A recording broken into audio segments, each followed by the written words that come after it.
Welcome back to episode 55 of the Quarantine Cast here on Beyond the Brick. I'm Joshua Hanlon, joined by Brian Saviano and Kirk Wilson. And as the title of this stream will tell you, we'll probably talk about Lego Masters along with lots of other fun stuff this stream. So let's get into it.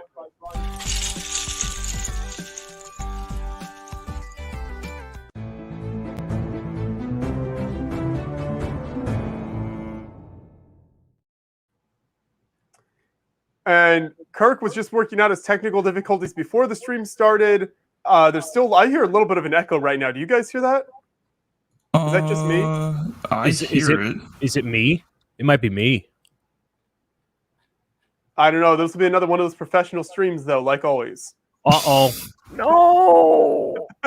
It can't be me. I haven't changed anything. No. And last time this happened, I thought it was me, and then it was actually Nick. And then I left because I was all flustered. Let's get Brian Nick in here to defend himself. What do you mean it's me, April?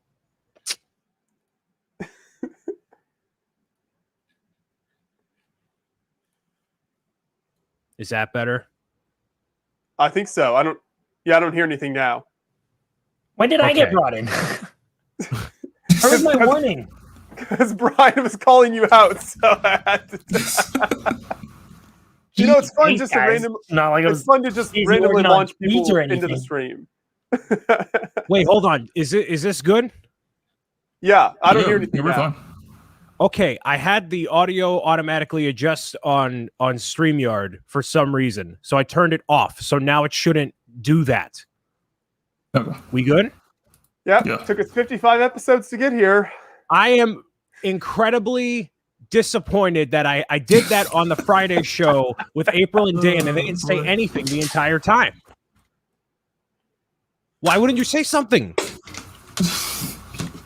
April, why wouldn't you say something to Brian? I figured it was just because I was being exceptionally loud. So maybe it was just coming through louder. Because like when Matt was talking, it didn't echo. But when I was, so, you know. Well, you know what? Just like everything on this stream, it's always Dan's fault.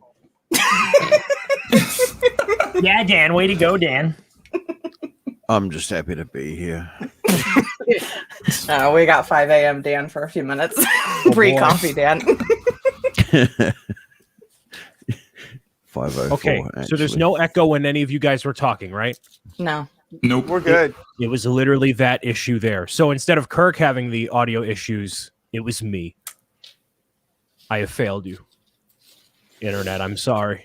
Pro streamer. I try. We all can't be Jang Bricks, you know? That's right. I wish we could, but there's only one. No. Not at all. So I've got some fun summer-themed builds from Build Better Bricks for this stream. There's a surfboard, orange sickle thing. Here's a watermelon and a sandcastle. So some small builds, but I'm sure they'll still take me longer than they should. As par for the course with the show. That's all good. I'm going to start with the sandcastle, but what do you have, Brian? I have a bunch of stuff. I can't build on camera, so here I am sitting like a oh schmuck. boy! But also, did they send that UCS minion to you yet? No, they're not sending it to me. So the deal is, I have these the DuckTales brickheads that I never got around to building on my onslaught of things that I haven't built yet. So I have all these. I'm assuming I'm going to get through all of them. Donald was not a part of the most recent wave, but I've got Donald to complete this set. So that'll be there. And then hopefully within the coming weeks, I can like actually build the hotness, the UCS Gru and the minions MIDI scale things that go with it. Maybe a $100 minions playset. It is not Peach's Castle. If it were Peach's Castle, I would be dead silent and I would be silenced. No, it's not the castle. I wish it was. But one day we'll hold out hope. But not this day. Not this day. And probably not tomorrow either. No. Maybe this year. Maybe. Who knows? Maybe. Kirk's excited for the line of UCS Trolls 2 characters that I have on the way to him. He's been telling me for months about how when those come out, he wants those. So I told him they're on the way. It's some hotness. No, so I actually saw I had a pigeon pop out of my window, and the pigeon was like, and then dropped a little note on my deck over here, and it dropped a leaked image of the Trolls 2 UCS concert stage, and it's going to have all sorts of it's basically a video except better and without the app. So you're going to love it, Kirk. I've seen it. It's great. It's great. I get a message from Joshua on Facebook Messenger. He says, "Hey Kirk, got something for you. I signed you up for. There's rumors that there's a Troll 2 UCS thing coming out." And immediately I just think that he's joking. But then he doesn't say anything back. And I, for the past few days, have been just thinking and thinking like, what could this thing possibly be? I really hope it's not Trolls. I really hope it's not Trolls. It's Trolls. But your video will be so good on it. Oh, yes. So I told Kirk to do a reaction of whatever UCS set for Minions appears at his doorstep, because it would make great content for the Geek Effect or Vision Bricks, whichever. Yeah. So he's going to make that happen. And, you know, we might do a watch along here on the show or somewhere, because I think it's going to be a stellar reaction. Right, Joshua? I agree. Yes, I think the reaction will be fantastic to this beautiful set that's on its way to Kirk. Yes. And that's something the Instagram kids, they've not leaked it. It's literally, Man, here's the thing. There's like a sliver of like a very slim sliver of hope inside me that's not what it is. I think it's going to be on the same scale as the Harry Potter Big Figs. So, boy. I've just lost all hope. I've just lost all hope. All hope and Harry. Kirk's genuinely concerned. He doesn't know whether he's joking or not. I really don't know what I'm getting myself into. I just gotta wait because I don't know when it's getting here. Dan, when do I or the oh so great John Walker lie? That's what I'm afraid of. I don't know. I mean- Recently, I've heard you guys have been getting up to some shenanigans, man. So, Ooh, who's talking? I'll silence him. Kirk, It was you, Brian. Brian got so upset by the last wave of Minion sets that I sent him that I couldn't do it to him again, so I had to find someone else. Okay, that makes sense. Yeah, I'll just be the. That's what I told Kirk victim. too. I'm like, nah. I told him not to put me through that again. So, Oh boy. look forward Alright, to that. well- Kids. Can't wait to do the video. Here's a little sandcastle build. Until then, Kirk, to get you Wow, live. you built that in like 4 minutes. I'm so Sheesh. proud of you. Wow, Holy I'm so cow. good. That was There's 30 fast. pieces here. Under 5 minutes. Wow.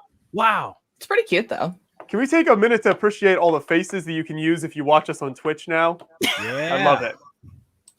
Yeah, I sent John the translucent ones because those work a little bit better against the background of Twitch. So yeah, if you are a subscriber on Twitch, you can use those there and also across any stream, including the raid train that happens on Tuesdays into Wednesdays here on twitch.tv. And I believe they can be uploaded to the YouTube channel if you're a member. So I don't know if John ended up doing that, but yeah. Yeah, I'm not sure if he did, but we should totally do that. Yeah, so if you're a member, then I guess you may or may not have that in the future. Facebook also has a member thing, but they don't take any cut from it, which is really amazing. So the creators end up with a lot more money through the Facebook program. I wish YouTube would do that. John is reporting they are in YouTube as well. So if you are a member, Ooh. you can use those there. Nick, why are you wearing a backwards green hat? I like it. It's a different look. I was going to say something. Because my hair felt messy, so Wow. this is how I deal with it now. Wait, did you not watch me on this show for Have like you not seen 7 the last months? 3 months of this? Yeah, and I learned exactly what not to do. Wow. Wow. Brian should have had that Luigi hat on every week. I don't know. The ladies were really liking the hair, at least over on Twitch. Joshua, it's the curls. Ladies love the curls. you Oh know? man, I know. I can't compete. I'm so jealous. Yeah. I was over at my aunt's house last night, and an extended family member was like, "Is that natural, or you get a perm?" I'm like, no, no, Laura. This is all natural up here. So It's all good. A perm. Holly says Nick has higher standards, Brian. Okay, Holly. So who are you going to call at 1 o'clock in the morning when you're having audio issues next time? Everyone calls Bricks O'Brien. Nick is dead asleep. Call me. Why are you going to call Brian? Yeah, Nick, you get the beauty sleep. All right. I'm awake. All right. I'm beautiful whether I sleep or not, Brian. Wow. Oh. Okay. We all are, guys. We all are. Come on. Oh, be quiet. Is this the drama you were talking about, Dan? Oh boy, no. Dan, what drama? Yeah, what Dan, Nick drama said you you were talking about? beautiful. Nick doesn't wear glasses. There's an issue here. I think Oh, he what? needs to get his eyes tested. I can throw on glasses if you want for some reason. I mean, I just like to imagine you have like fake glasses with no lenses in them sitting next to you or something. It's all the style, you know? There you go. Those are the deal with it glasses. Indeed. Back to sorting. April, are you working on? Oh, did Brian finish his map? Wow, what a great initiative there to get me show this map that I completed last week. So, as y'all know, we did have the designers on for the largest Lego set of all time, the world map. I'm happy to report that I did indeed finish my iteration of the map in all of its glory.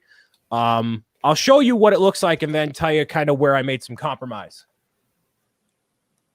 Ooh, I like that. So the way it is there's basically an outer glow around the entirety of the map in the same way. It goes like green coral to, Keat orange and so on and so forth. I did not have enough pieces to do the entirety of Antarctica, so the bottom of it alternates between the medium blue and whatever this color is. And I did remove a couple of smaller land masses like Hawaii and not New Zealand. It's still there because Nick Voss and Dan would have my throat. I was so hoping you were going to say New Zealand. Nope. So that's still there, but some smaller land masses are gone. So this is it complete. There's quite a few other pieces left over, but not enough to complete Antarctica in the same way. So that is how I have my map. And I think it looks pretty slick as it is right here. But that's just me. So yeah, that's it. I'm going to post it up on Instagram and do all that, but that is my finished world map. Why are there no penguins in Antarctica yet? Because I didn't want to make pixelated penguins. I wanted to leave it as is and keep with that style. Let's see. Jay Krill says not loving Brian's version of the map. Go spend $250 and you make a better one yourself, buddy. I don't care. I did it my way, and that's the best way that I'm going to do it. So that's how my map came out, and there's totally a ton of other iterations to the map. Obviously, lots of other outlets did the map per the instructions, but yeah, not me. Andres is in the chat full on writing songs here. Why doesn't he get in here with his ukulele and play us something? Come on, Andreas. Too busy shooting documentaries. You're too fancy for us now. I know, right? The big TV stations come out and start filming. Yeah, exactly.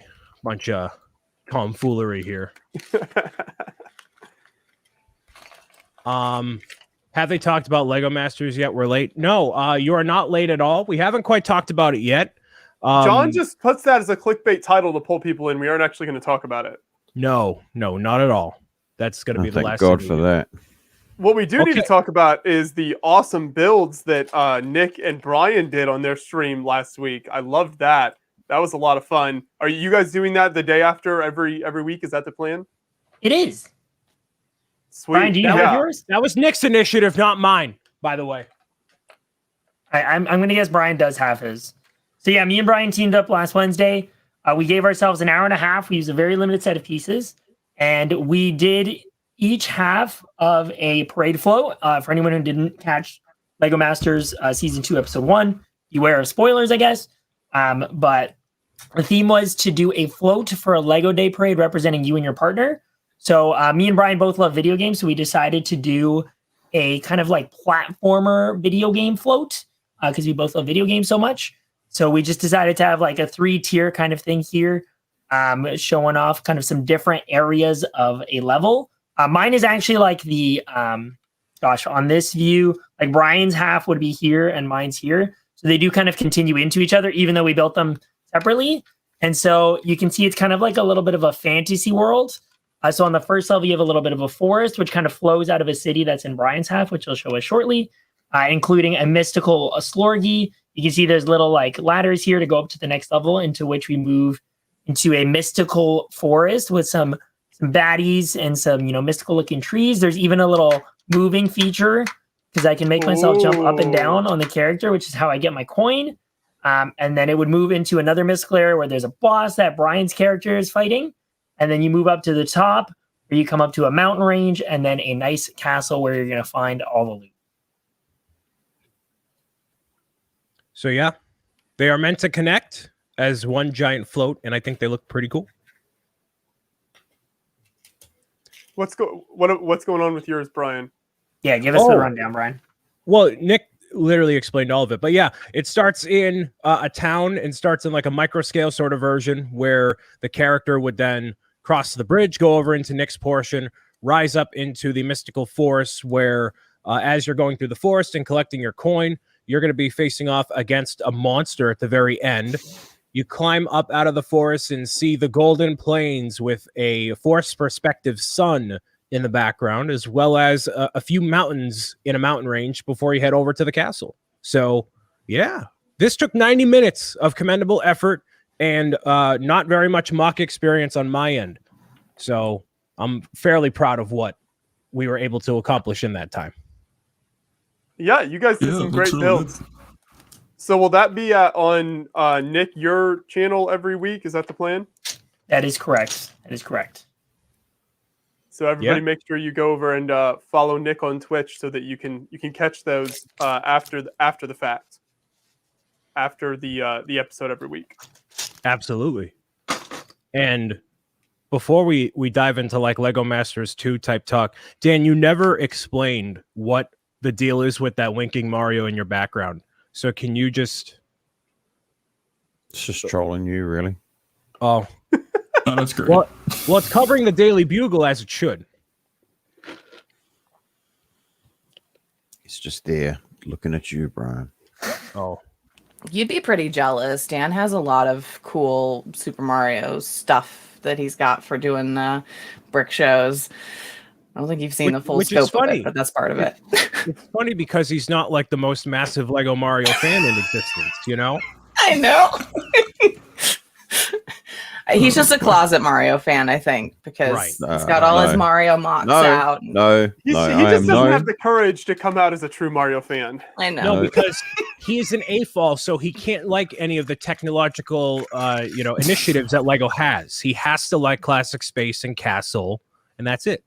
And then you've got me who doesn't know I don't know a thing about Mario, but I jumped, head first into the championship last year, and look where it got us, Brian, beaten out by Nick. You find me. Yeah, there you go, beaten out by Nick, but also find me an AFOL who likes any of the Lego technological stuff. I dare you. Because you can't. Is this new? Just out of interest. Let me ask the resident Lego professional here, Nick. It's only got 2 across the bottom, 6 tall. That appeared in something a little I feel while like that ago. has been in something recently, but I couldn't tell you what. I think it's Probably new for this year. Yeah. It's in the Darth Vader bust, so it's the first time I've seen one that thin. Did those finally just land over there, or did you have them for a little while? I didn't get them when they first came, no. So yeah, I've just picked it up recently. Yeah. Okay, when I meant technological stuff there, I wasn't talking about things like Mindstorms. I was talking about the AR stuff. Right. Basically, things that go along with Mario, and although Mario's not AR. Yeah, for sure. So we had last week the debut of the Lego Masters TV show as the hotness. Who here has watched it? Negative. Wow, look at these two down here. Okay. Brian, I already told you my feelings on Friday. Well, I know. We need expert analysis for like the show, whether it's contestants or other people to help kind of, set the stage in general. So I watched all of out. No, I'm not kicking you guys out. That's not what's happening. But I had watched season one. Oh, you can. I mean, I can go take a nap. I'm fine with that. But I ended up binging season 1 last year, and I watched episode 1. Oh yeah, it took you a long time, didn't it? Like a very long time to get around to watching. I couldn't believe that. Mm-hmm. Because I don't have cable, and I didn't have Hulu at the time, and I'm like, I don't really feel like paying for Hulu. But then, at the point where season 2 is happening, I've known Boone and a bunch of other contestants for a long time. I'm like, let me actually watch this and see what it's all about. And then it was like a solid 7 episodes before I finally got a headache, called it a night, and watched the rest of the next day. So, yeah. What was it like watching them all back to back? Because I just watched each one when it came out each week. It was a massive headache. And this is an issue I think a lot of people might have with the show itself, because it's so action-packed, one thing after another. There's all these flashing colors and, all of this stuff happening and doing that all right in a row. It's just different than any other reality TV too, because it is so colorful in what it is. So I literally had to stop because my brain was just like fried. I'm like, I can't do this right now. So I watched it over, I think, 2 or 3 days. Otherwise, no, I wouldn't be able to do it. Gotcha. Opinions? Yeah, it's a lot. Yeah. So I didn't watch it every week. Opinions for not watching it are somewhat valid. I agree, Holly, which is why we have a very diverse panel of insights here, with hopefully more people joining in soon to provide their insight, inside or outside the show. But we shall see. Well, unfortunately, it's not airing in New Zealand, so I can't watch it. Oh. Well, would you be watching it if you had the chance? Damn, now you put me on the spot. No. You watched some of season 1. I sent Dan some of season 1. I watched a little bit of it, yeah. I don't know. I only watched season 1 of the Australian Lego Masters. I didn't watch season 2, and season 3 is about to start, and I haven't watched that either. Yeah. Is there I've heard people say that there are, like, some of the different countries, there's big differences in the episodes in the show in general. Is that true? Are there like big differences in the way the show is run and that sort of thing? From what I've seen between Australia and the US Lego Masters, the US Lego Masters is run very similarly. Is it? Okay. To the Australian Lego Masters, even down as far as the challenges, it was very, very similar. We stole all the challenges from the Australian Lego Masters that already aired. But in your defense, I think the Australian Lego Masters was probably the best format so far, because I think it was the second format, and it was definitely better than the first format. So I think that's been picked up by most of the series now. Even all the subsequent ones that have come after have all been based off Australia and US. So that format seems to work.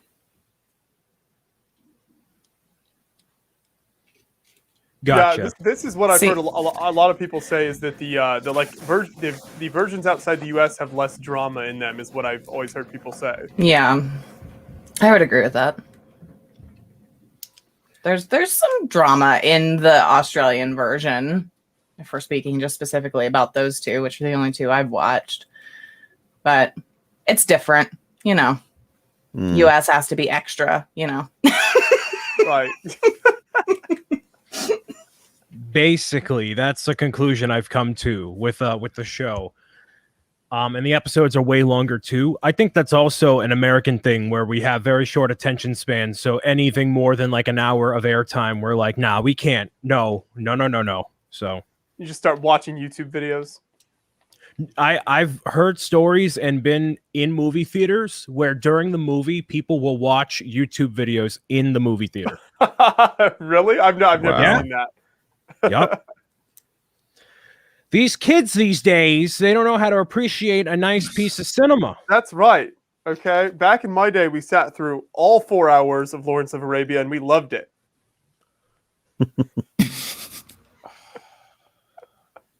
One of my friends gave me Ben-Hur to watch.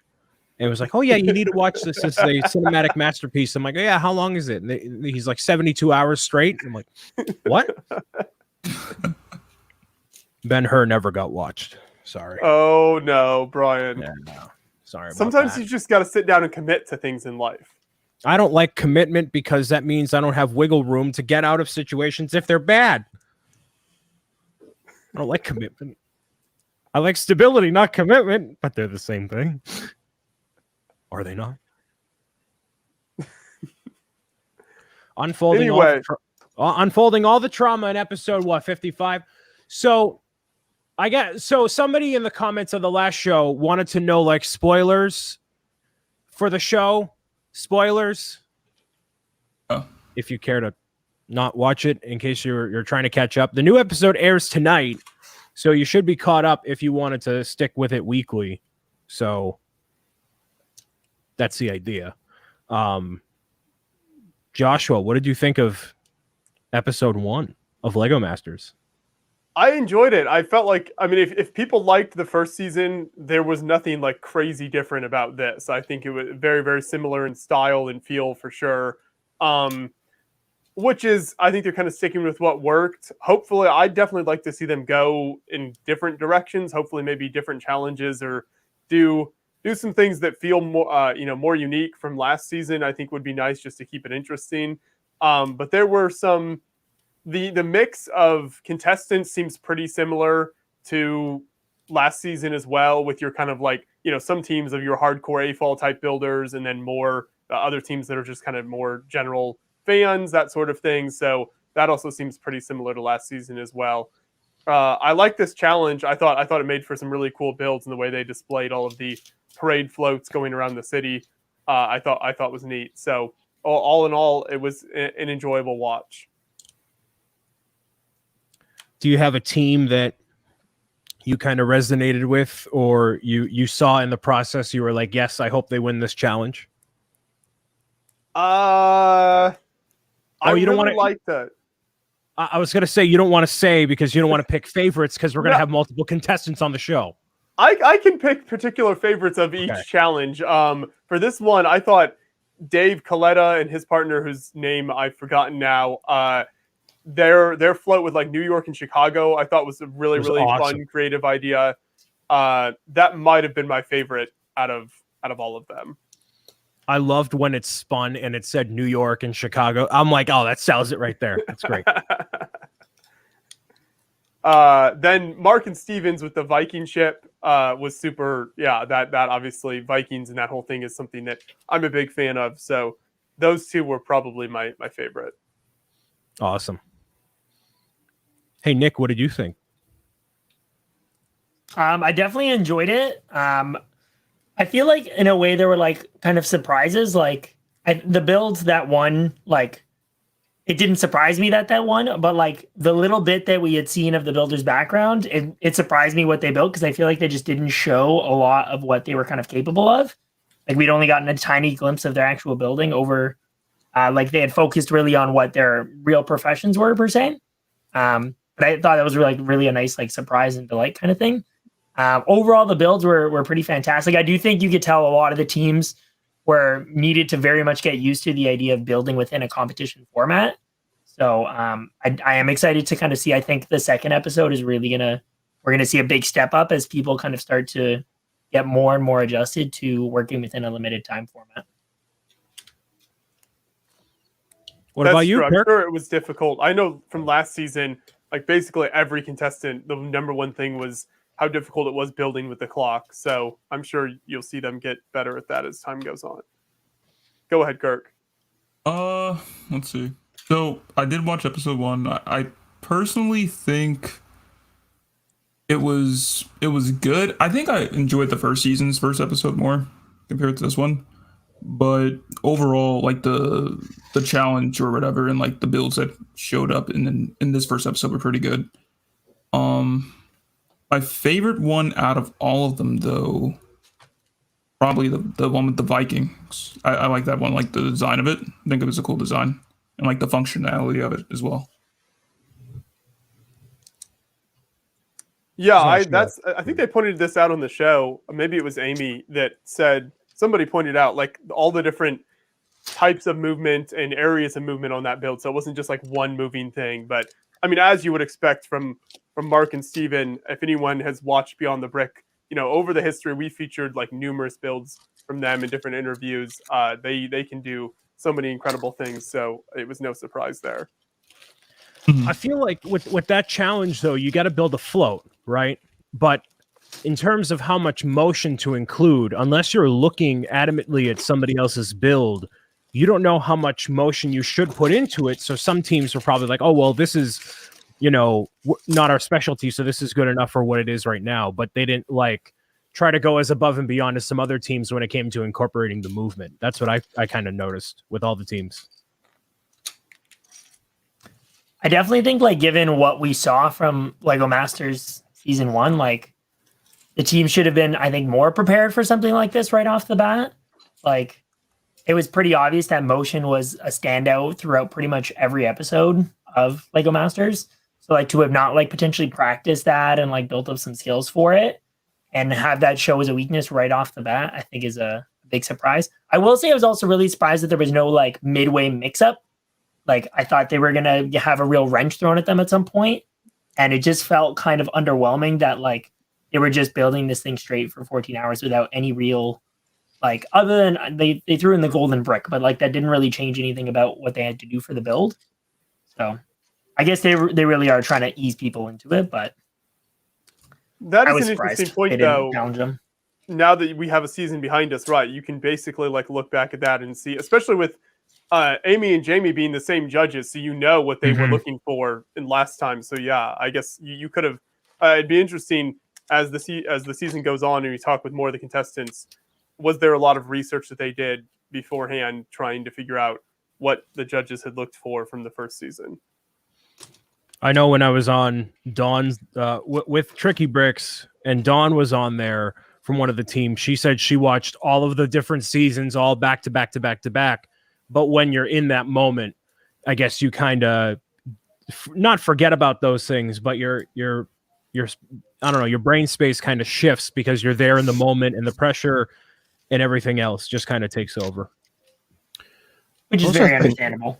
I also kind of think, in a way, it's almost better to have not watched everything previously, because you don't want to be influenced by the ideas that came earlier either.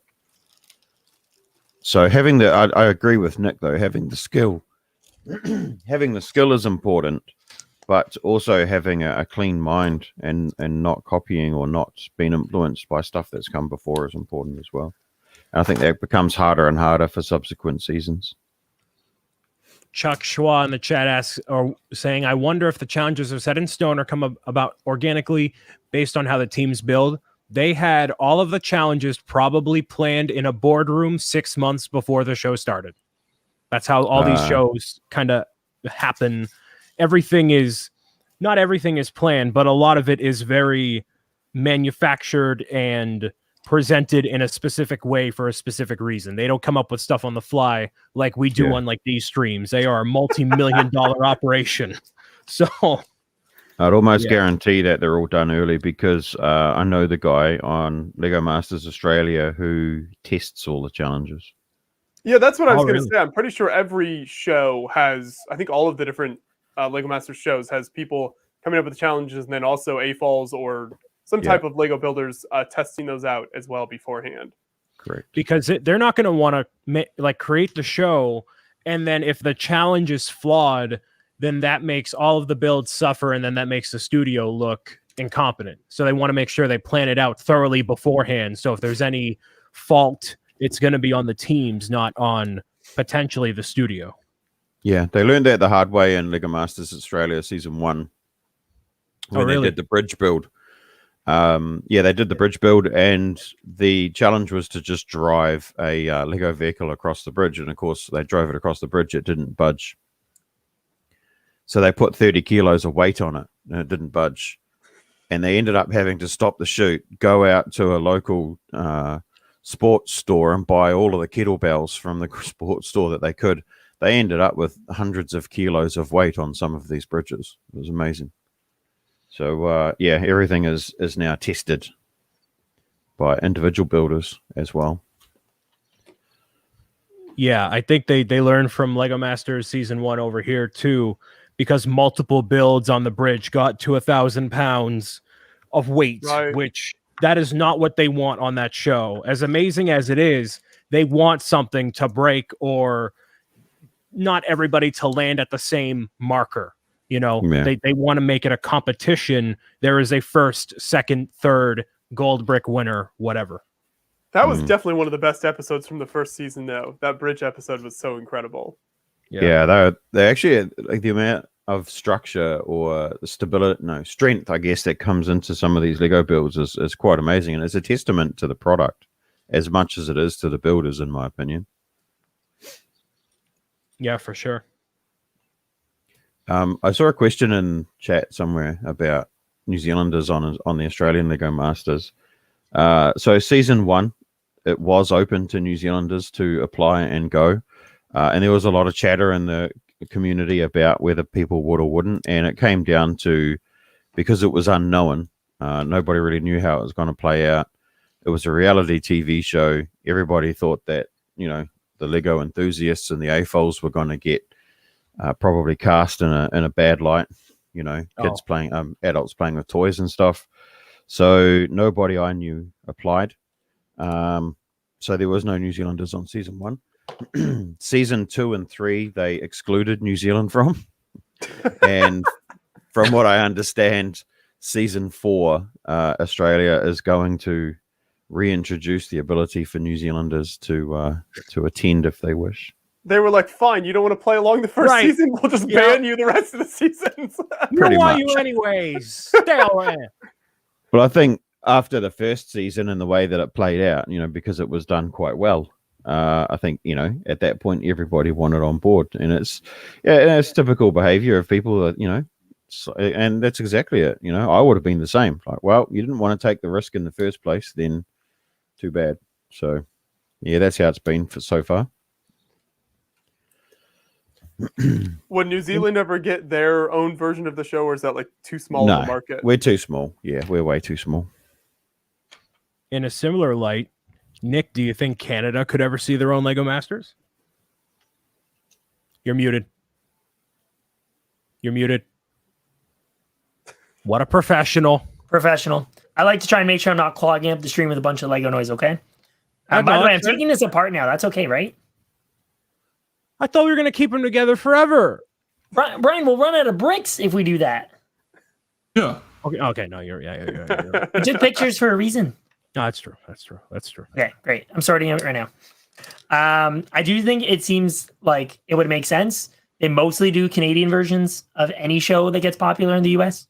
It's airing on a Canadian channel this year, so I feel like there's probably some desire from that network to develop their own version. But we'll see. I don't know. If there is, and a certain Canadian isn't on there, then I'm boycotting it. But are the Canadian versions of American shows better, worse, same as? How's that typically go? They're generally like, I would say, like they're not going to be much different than like how Lego Masters have varied across the world. Like it's going to be a similar-ish, style and flow and everything like that. So I don't expect it to be a little bit different. Yeah. Something that hasn't been different over the course of the quarantine cast is the unconditional support of the one and only Esh Dadi with the 1999 super chat. Oh, I gotta go and clog in there. LME Toys, building your quarantine cast one brick at a time. Thank you, LME Toys and Ash Daddy, for your continued support over the course of the show. Welcome on in. That's right. Glad you can make it. I've started, by the way, on this shuttle build now that I finished all of the summer-themed builds from Build Better Bricks. Where's the creamsicle? There you go, Brian. Does that look nice and refreshing for you? Yeah, I mean, I don't know. When's the last time I had an ice pop? What am I, 50? An ice pop. When I've had a when I have one of those ice pop or anything like that. It's been a long time.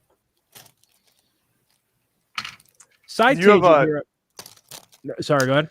Do you have ice cream trucks that go by your house? The question I was just gonna say was when, as a sidebar to the Lego Masters conversation for now. Oh, are we distracted? Sorry. When was the last time you got something out of an ice cream truck? Last summer. Well, you have kids. That's different. You like. It's socially Immediately it's just socially acceptable for April. From the question. Right. Nice, Brian. I mean, if I walk up and I'm like, hey, can I get a deformed Sonic the Hedgehog ice cream? Like, oh yeah, who's it for? Is it for your son? There'll just be a swarm of small children like, Mr. O'Brien, which ice cream are you going to get? No, I'm not going to autograph your deformed Powerpuff Girl. Get out of here. Can you do an ice cream truck meetup, Brian? I would go there. That sounds like a scandal. I'm all set. I am all set. Imagine that announcement video. Hey, kids, everybody meet me at the park. We're going to get some ice cream.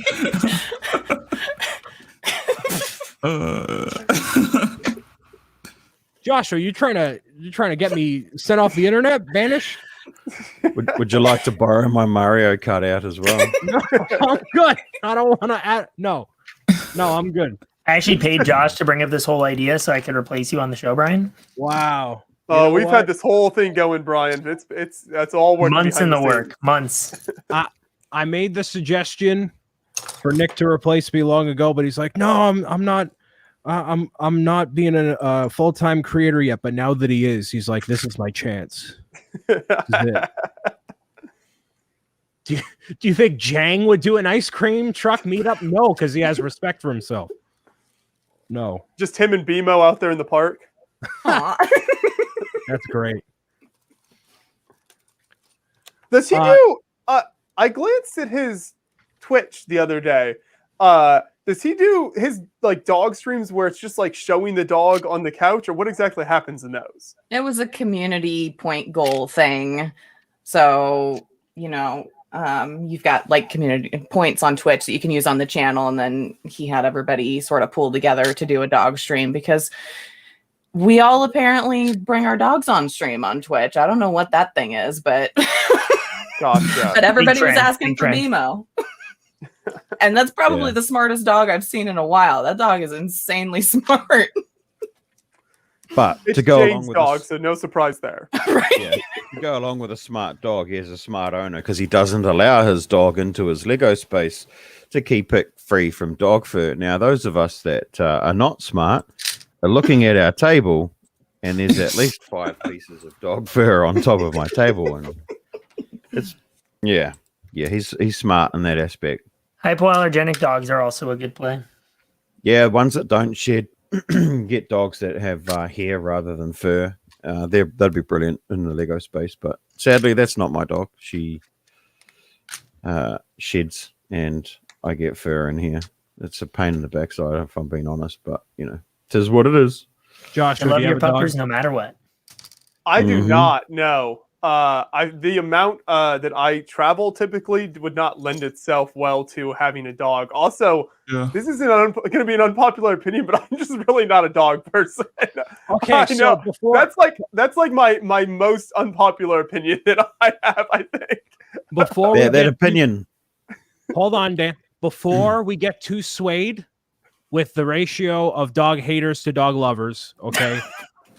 I have been alerted that there is somebody like in the green room here who is a dog lover to include on this Lego Masters discussion as well. Hi, Matt.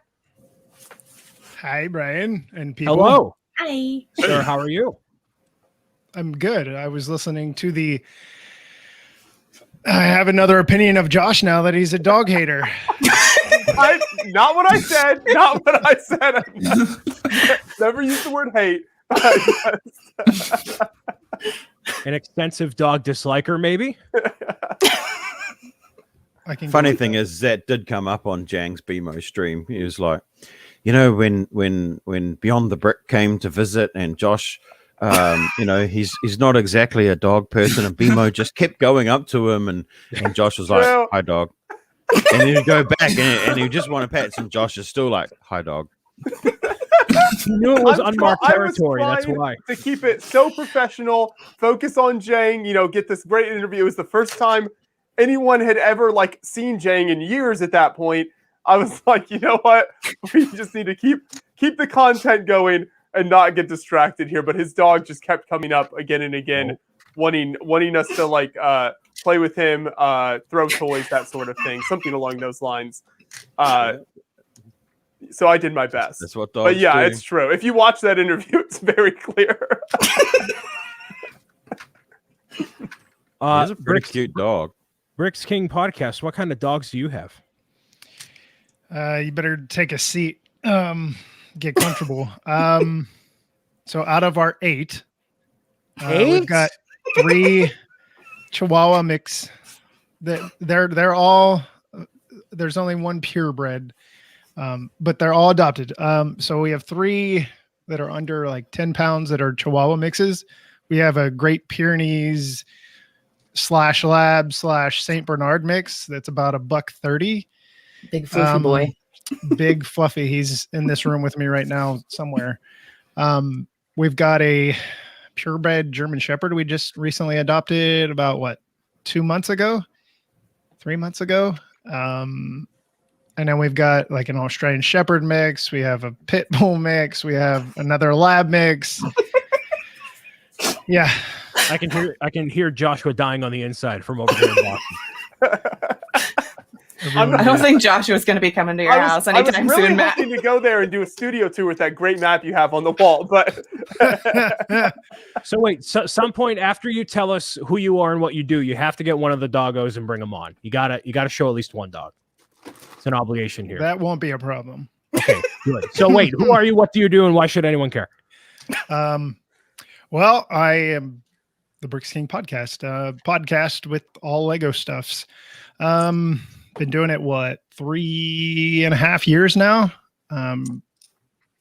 Most recently was onboarded with iHeartMedia, which they have their own podcasting platform now where they are doing. It's a podcast collective. My podcast has always been on iHeart's stuff, but now I'm part of the Cool Kids Club, as take a phrase from you, where it's kind of like an ad sharing thing. So there's a group of, I guess there's roughly about 1,200 podcasts that they brought into this collective, and you're asked to join. And what happens after that point is you get promoted on other podcasts. You will promote other podcasts within that collective. And then there's an ad sharing as far as revenue goes on from ad revenue. So the way that the advertisers work is it could be anything from stuff like for Lego Masters to one of the big insurance companies, anything, or the whole way down to a smaller local place that wants to advertise. And what they do is they pay iHeart whatever money they're paying to advertise their stuff, and then it goes out across all their channels. And then those of us that have podcasts with them, or radio, different things like that, the more ads that get played throughout this collective, the more money they're going to make. So that's where I got brought in, and it was kind of interesting being brought into something like that because I did not see that coming, because it's a very niche thing. And that's one of the things that I asked the group that onboarded me into this program. And she said that she had it brought to her by another podcaster in this collective that is a toy person. They have a toy podcast and they listen to it, and I guess it fits something, and there I go into that. But yeah, it's been a wild journey. It's been a wild ride, and I enjoyed a lot. So basically what he's saying, Joshua, is he's doing what we do here on the Quarantine Cast, but like actually professionally on iHeart Media and all that, like podcasting. I thought we were professional, but no. No. Oh, okay. Man, now I'm disappointed. But I'm glad you could join us. Thanks for stopping by. I appreciate it. And a big part of, you know, what Matt has been doing with his shows and like what we've talked about a lot, you know, in private, has been a lot about Lego Masters Season 2 and that whole process of getting people involved, and that particular perspective of not just someone who is an AFOL, but someone who gets what they're looking for in terms of a reality TV show, which is two separate things in like this space. So do you have any like thoughts that you've wanted to share about Lego Masters Season 2 to kind of set the stage for people? Because I know you have had thoughts in the past that I think are important for people to hear about the show and the process in general. As far as the process goes leading up to production of this type of show, we've had extensive conversations. You and April and Dan and I have had conversations about this a few times of you're not really getting the true Lego builder for the most part because they are in their basement, like Nick right now. And Nick is in Canada, so Nick is unfortunately not able to hop into the American version, which kind of stinks because they're basically hand in hand. The process of getting people was arduous. I know the casting producer reached out to a ton of different forms of media to try and find people. And I sent out a bunch of feelers to all kinds of people, and I get back, yeah, it's cool. I love that, but I don't want to be on TV, or I don't want to have to do this, or this was in the middle of the casting stuff was in the middle of the COVID stuff. I think it was early into the fall last year. And, people didn't want to leave their houses. People definitely didn't want to travel anywhere. And although the interviews were remote, that was a whole nother issue in itself. And I know the filming happened in Georgia instead of California, where it typically would. As far as the show goes, the show this year, I'm not going to try and spoil anything, but the show this year is already kind of a little beyond wild in the way that Fox produces its shows. It's very graphic and flash intensive, where if you are somebody with ADD like myself, your eyes are going everywhere. You can't focus on what is going on, and you only get a tiny snippet of any of the builds to be able to see who created what, whether you look at the parade floats from the first episode last week or whatever they're going to be doing this week. You really, if you have TiVo or something, you have to pause it and kind of go back and look for yourself, because it's just like a flash in the pan. And then they have all this editing that is going in, which they're trying to make a TV show. I understand it. I understand that, but you can't focus on what is going on. And that is the biggest issue that I have with season 2 compared to season 1. Season 1 wasn't as bad, but then when Will Arnett said they're ratcheting it up for this season, it shows it isn't the best thing in my opinion. So as far as the contestants go, there's only a few groups that I see really having a true shot at this. The rest, it's going to be fun while you're here. And yeah. So. Well, with all those builders, like they really upped the ante with like the standard. And it was talking to Moto a little bit about like, I knew him before he was on the show. So I'm like, oh yeah, like he's going to win because he is so, technically savvy with Technic and just his style. But then when you see some of the other builders on there, you're like, oh, there seems to be, I don't want to say as big of a discrepancy, but there's definitely those that have been doing this for like 10 years and those that are more, I have built only Lego sets and and just learning as you kind of go. You know, I noticed that very apparently. Well, in the press junket with Amy and Jamie a few weeks ago, you really got the sense. I know Boone was in there with myself and a few others. You really got the sense that they were going to be more intense as far as what the challenges were going to be and kind of how they're judging it, because last season was their first time doing this. You know, they didn't quite know they know what they're looking for, but it was a new experience for everybody. Now, people that have watched it, people that have an idea of what they're walking into, well, now it's even higher of a standard to be attained. And the first challenge was good. It was interesting. So hopefully they get better as they go. It seems like they're going to have a lot more elements of movement, a lot more elements of not just creativity, but really thinking outside of that box. Did you have a favorite build? I did. The paint cans was really cool. Yeah. I really like the way that was done. The other one of the two dragons by Zach, I think it was Zach and Wayne, the two brothers, that was really, really cool. It left me wanting something for the Chinese New Year stuff that we didn't get quite like that. Obviously, that's never going to happen, but those were some really interesting things. I really like the other two brothers from Georgia that Mark and Steven. Mark and Steven. I knew you would know their names right off the top. Their stuff was really neat. I really liked what they had to do or what they created. I'll really be curious to see where they go from here.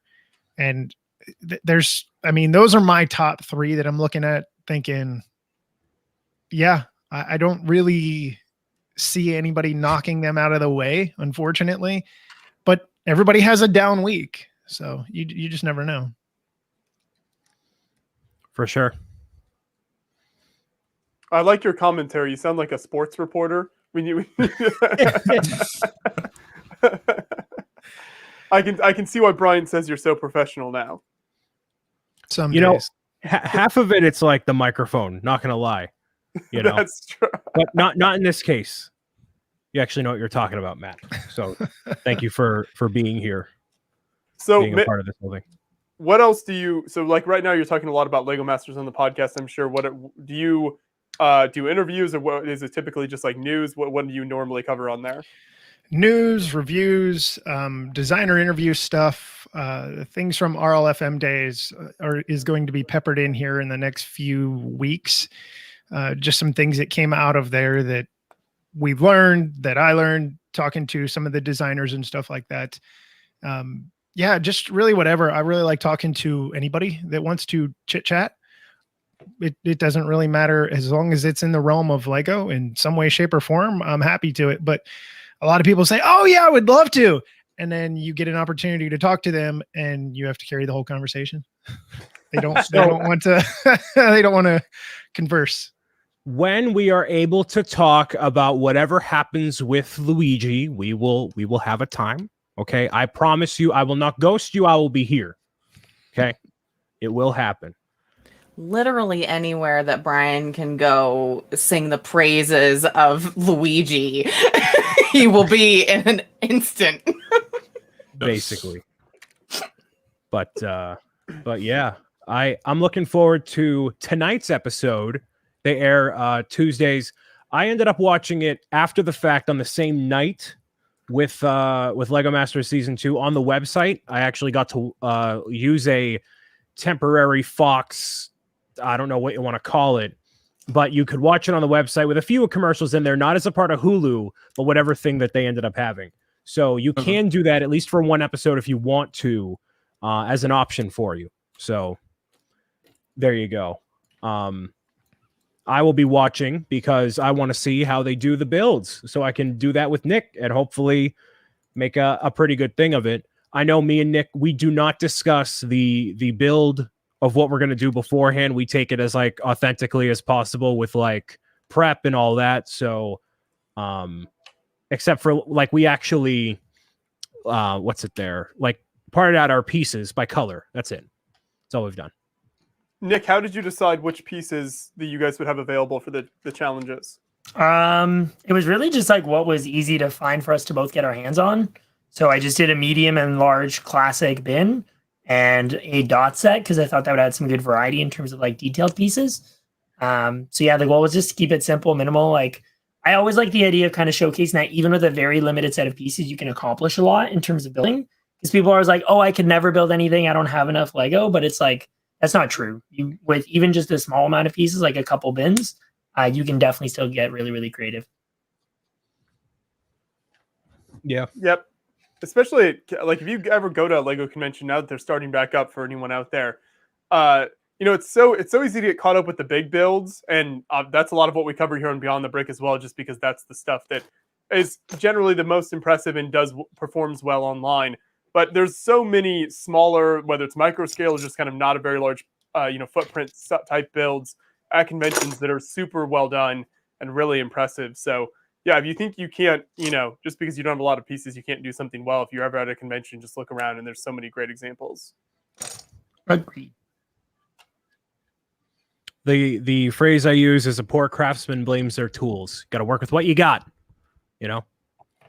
Here's the ducks for context. They are built identically, if you couldn't figure that out. So there's 1, 2, 3. So I built them all at the same time. I was a little surprised to hear that this whole thing here was $25 for the 3 ducks, Huey, Dewey, and Louie, and Scrooge McDuck, which makes sense because one brickhead is 10 and then 5 for each of them. They're half the size, but it seems a little not small, but yeah. I'm not a massive DuckTales guy, so this is not nostalgic for me in any way, but they are still cool regardless. How did you enjoy the build overall? I feel like these brickhead, like they keep coming out with them, and I think they vary a little bit, but they're relatively the same. I don't know when's the last brickhead that like rocked the boat for me as someone who built most of the most recent wave of them with Harry, Hagrid, whatever. I haven't built that many brickheads, but I think my favorite one, like in terms of the building experience, is probably the Gamora brickhead from Infinity War. There's a technique for like the coat. Yeah, that's fair. Yep, and these are identical. Cool. Well, there we go. I'm gonna build Donald next, and then Daisy. So I'll let you know how it goes. When I was pieces. Oh, I found it. Go ahead. Wait, no, you got it? I found the piece. That's all Nice. I needed. Oh, okay. When I was building my map that I showed you guys earlier, for context on the review, or no, the info video, I was referring to Matt, who built his world map and how long it took him to make it with the exact instructions and the process of it. And I did end up listening to the show that you did on it, just so I could not I don't want to say commiserate, but like it taking so long to do that build. So Forever. forever. So like to kind of touch on it a little bit because it's still new and I guess people are liking it so far. Did you end up enjoying the build from a perspective of doing it in the instructions, or do you wish you did something more custom? I appreciated building it for what the instructions gave me. It felt, if you're somebody who likes puzzles, it felt like taking time to put a jigsaw puzzle together, except for the fact that, you're not having to really find the pieces. You've got these bags of tiles, you're just laying them out and go from there. So I enjoyed that part of it. It was repetitive in some of it. The issue that I had is, you want to talk about something that, we talk about the Lego Masters show being, all over the place and flashy. Your eyes just get sucked all over the place with all of these colors, with the coral, with the different colors of blue and the green and the orange and the yellow. There's just so much just grabbing your attention that there were times where I was doing the row that I thought I was doing, but it was the wrong one. And I have to go back with a giant tile remover and pop everything back up. But I enjoyed it for what it was. The biggest issue I had with it was hanging it, which was about a 15-minute process. It was a pain in the butt just because there's so much flex in it because it is plastic. It's not like a solid rigid frame. And I know the designers, when I had a chance to talk to them, I know there are going to be some things that they adjust in the future for things to hang a little bit easier. But yeah, I had fun, and I think it took somewhere around 19 hours, which that's a long time. I actually meant to ask you about hanging it because obviously I've got the crust. It's just sitting on the shelf right now. It's not hanging, but when it moves out of here, I'm going to hang it. And I had to add pins to pretty much all of the sides to make it sturdy enough. It just feels like hanging it. It's just going to like. Well, on the back of it, there's 2x8 plates that are on the back of each of the sections. And the problem is they probably need to be longer plates that they use because when when you're trying to hang it and it just flexes a little bit, part of the plate pops up and then you have to put it back down. And it's just, that is a little bit easier, I think, to maneuver than this thing because that's a little more square. Right. It to hang it successfully, I should have done it with two people. I should have had my wife come up here and say, "Hey, I need your help." Yeah. But I was impatient and I hung it, and it worked out. It was just trial and error. Yeah. Fair enough. Hey, look at this guy. Look at me. Hello. What's going on? It sounds like we're talking about designing and the things, which I'm not. Yeah, you don't. With, so I'm just. You're listening. not. You're not qualified for that. I'm not. No. You have not designed or built anything of substance especially within the past 6 months. Not at all. I have not built a mosaic. Oh, you're dead on for that. I have no. I'm unable. I'm not qualified to talk about mosaics. I fully admit it. No, but other. Well, I guess Dan's just gone. All right. I think he went to go get coffee.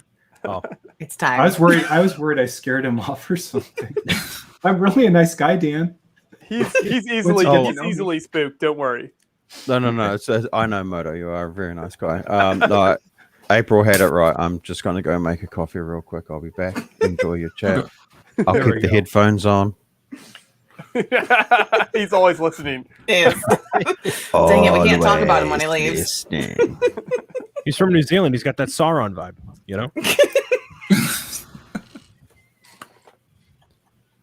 I thought he sounded more like Omega. Oh man, from the Bad Batch. I fell off after episode 1. I don't know Star Wars. Oh man. So, whoops. That's okay. That's all right. Everybody likes their different things.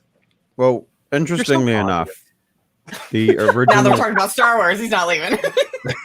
Wow. Now that you brought it up. Interestingly enough, the clone that was used in the original films was Temuera Morrison, who was a New Zealander. And he's also become now the same actor, Temuera Morrison, is now Boba Fett from Mandalorian, or in the Mandalorian season. So I wouldn't be surprised if there's some Kiwi influence in some of those voice actors.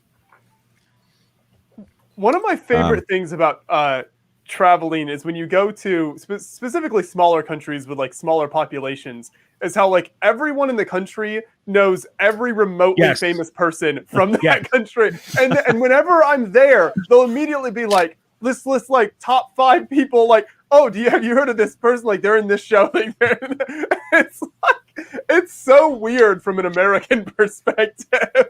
Hey, now wait a second. We have the same perspective, only it's around a medium to small sized town. So if you grew up in like a rural part of America, like I did, you're gonna know the famous people that were born or raised or somehow are affiliated through some strange context with your town. Like, oh, that such and such stayed at that obscure hotel up the road back in '69, and they since labeled the room the such and such room. Or, Yeah, we have such a large country, but What you're saying is that New Zealand is a mid to small size Midwestern town. I did not say that. You It's guys well- rewind. I did It's not kinda say true, that whatsoever. Yeah, it is kind of true.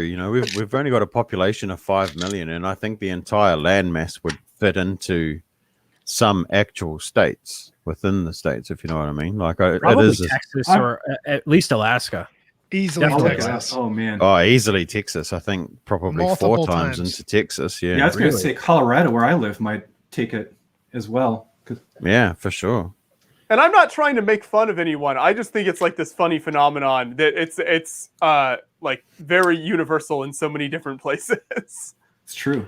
But the sad thing is, okay, so we're not all related in New Zealand. I'm pretty sure. Well, would I that would be hope not. awful? It's not uncommon to travel the world and bump into people you know. I went to, because New Zealanders tend to congregate around certain things. So I lived in the UK for a year. They do. We were all at this Lord of the Rugby. Rings meetup in UK, and it's just like all of a sudden.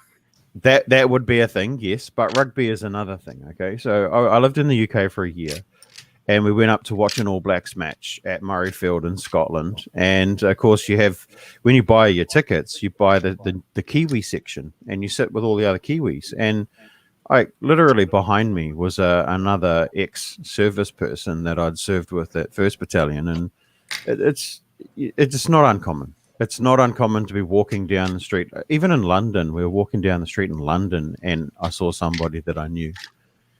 It's not That's an only happened uncommon to me thing. once. That I was traveling the world and ran into someone that I knew, and we just met, our eyes met just as they were on the mass transit, and I was on the other side, and then it went. So we didn't even get a sense of the way. We were like, there's this moment of recognition, then it was gone. I don't even run into people that I know that live in my own town, like elsewhere. Like, never mind anywhere else. It's just too darn big.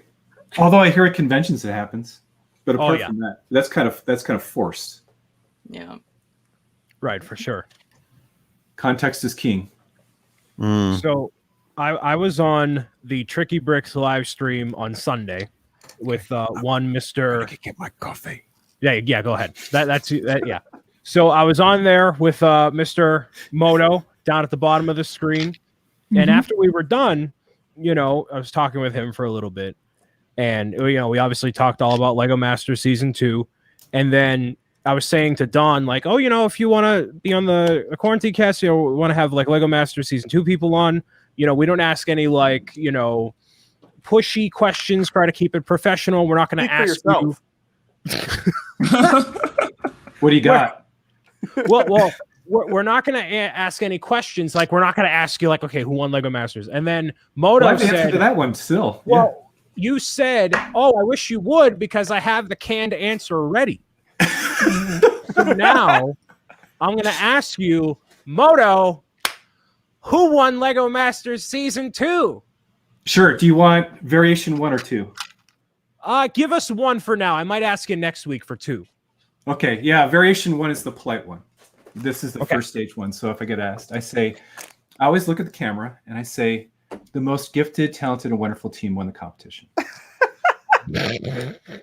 I love it. Would you like variation 2 if they won't give up?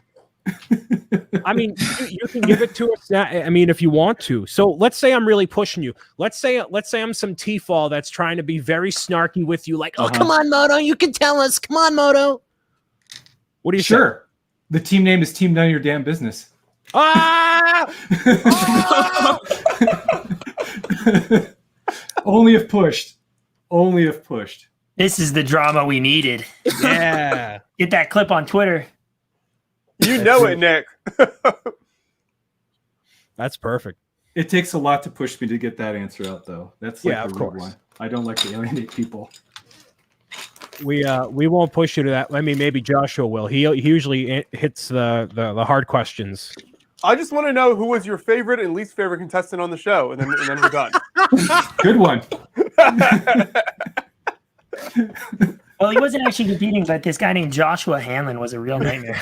That's true. If I had been there, you would have not liked me. Well, there was Joshua Hanlon and his teammate Joshua Hanlon's beard. And I don't know which one is more fierce. I think it's more terrified of the beard. It's a tough competition, isn't it? It is. So, No, yeah, go ahead. what was your experience like watching the first episode then? It was really fun because, well, it was odd and fun. So I watched it with a small art director, and I was filming it. So my wife never wants to be on camera, so she was watching it separately. But it was fun because as a parent, he had never seen any reality competition show. He had not seen the first season as much as I was trying to get him to watch it. And he's just this kid to where before it started, it's 5 minutes. I wanted him to be ready. It's all set up. And I said, okay, what do you think? What do you think the show's going to be like? What do you think? He says, I give it 1 star. 1 star. What? Okay. 1 star out of my what? goodness. He says, 90. What? 1 star out of 90 going in. Hey, it can only go up from here. It can only go up from there unless he gets There's into negative zero, numbers, but- which he's learning about. But no, so a couple things were really crazy for me. One is I couldn't watch the show because he was constantly telling me what he would have done differently and better. Just like every other adult fan on the internet. Yeah, Of exactly. So they start young. The second thing was he wasn't used to commercials. He's always grown up with streaming services and YouTube Kids and has never had the concept of a commercial break and the cliffhanger leading into the commercial break. So that threw him for a loop. But I think I understood the appeal of this show better watching it with him because he was having such a blast. He loved all the silly animations and the jokes and the stuff like that with Will Arnett, and then enjoyed watching the thing. He did get zinged when they did the commercial cliffhanger with the robot head where our build was turning the corner, and it cut to commercial, and he starts just running around the room. He's like, what happens? What happens? What happens? What happens? And me, very well trained, I'm like, we just have to wait 3 minutes and you'll find out, buddy. I am ruthless for not spoiling stuff, even with my kid. But yeah, by the end, I said, so, what do you think now? He said, it's really good. It's 3 stars. I said, out of what? He goes, still 90. So we got a lot of work. We got a lot of work cut out for us. You better have some impressive builds in later episodes of the show. Oh man, I'm like, what is it going to take? What is it going to take? That sounds like a fun experience, though. I'm glad you got to share that with him. Yeah, and it comes from small families to Marie and Philip had a larger family gathering to watch it. I think some of us are meeting up in Michigan eventually to watch some of the episodes. And then Susan and Jen rented out an entire movie theater with the Bricks and Minifigures sponsorship. And seeing that footage of all the people packed into there was pretty crazy. Man, if Bricks and Minifigs is sponsoring them, we should rent out a theater for the quarantine cast. You want to watch it every Tuesday? Go to your local AMC. Stocks are through the roof, They need all the support they can get. Oh, man. Maybe we can get an Ash Daddy sponsorship for a movie theater. You hear that, Daddy? Where's my movie theater? No. That's really awesome. I've always wanted to have a birthday party at a movie theater, but can never make it happen. It's never too late, Brian. I would go to a birthday party in a movie theater with you, Brian. 100%. Like with So me, wait, or... what would you get to choose the movie though? Of No, course, it's his birthday. I would prefer to hook up like a Switch or a PlayStation or something, play video games on the big screen. Oh, that would be cool. Yeah. Oh, would it even work? People. Oh have done yeah, it they have 4K projectors, right? Not Yeah. just 8K. Okay, yeah, that would work. I wonder what the lag of those got to be pretty bad. Don't crush my dreams already. All right, Moto. Come on. I'm just thinking through logistically. How does this work? The sound would be amazing. We know that's how your brain works. Very technical like that. I just run off the ambition know. of the hope that it'll work. Right? That's all I do. That's pretty much the relationship that John and I have as well. Well, it's working. Exactly. I'm just reading the maths equations in the chat and making myself feel like I think I'm smarter. Wait, what are they talking about? No clue. None whatsoever. They're determining like the percentage that. Oh, yeah, they're working out the My son percentage that my gave son the gave the show episode. by the end. Yeah. All right. They're working out the percentage that Moto's son gave by the end. Yeah, that's what it was. 0.67. That's exactly what it was. Smart guy right here. Well, episode 2 is airing tonight. That's Do you what I've have heard. any? Yeah. Yeah, allegedly. Fox.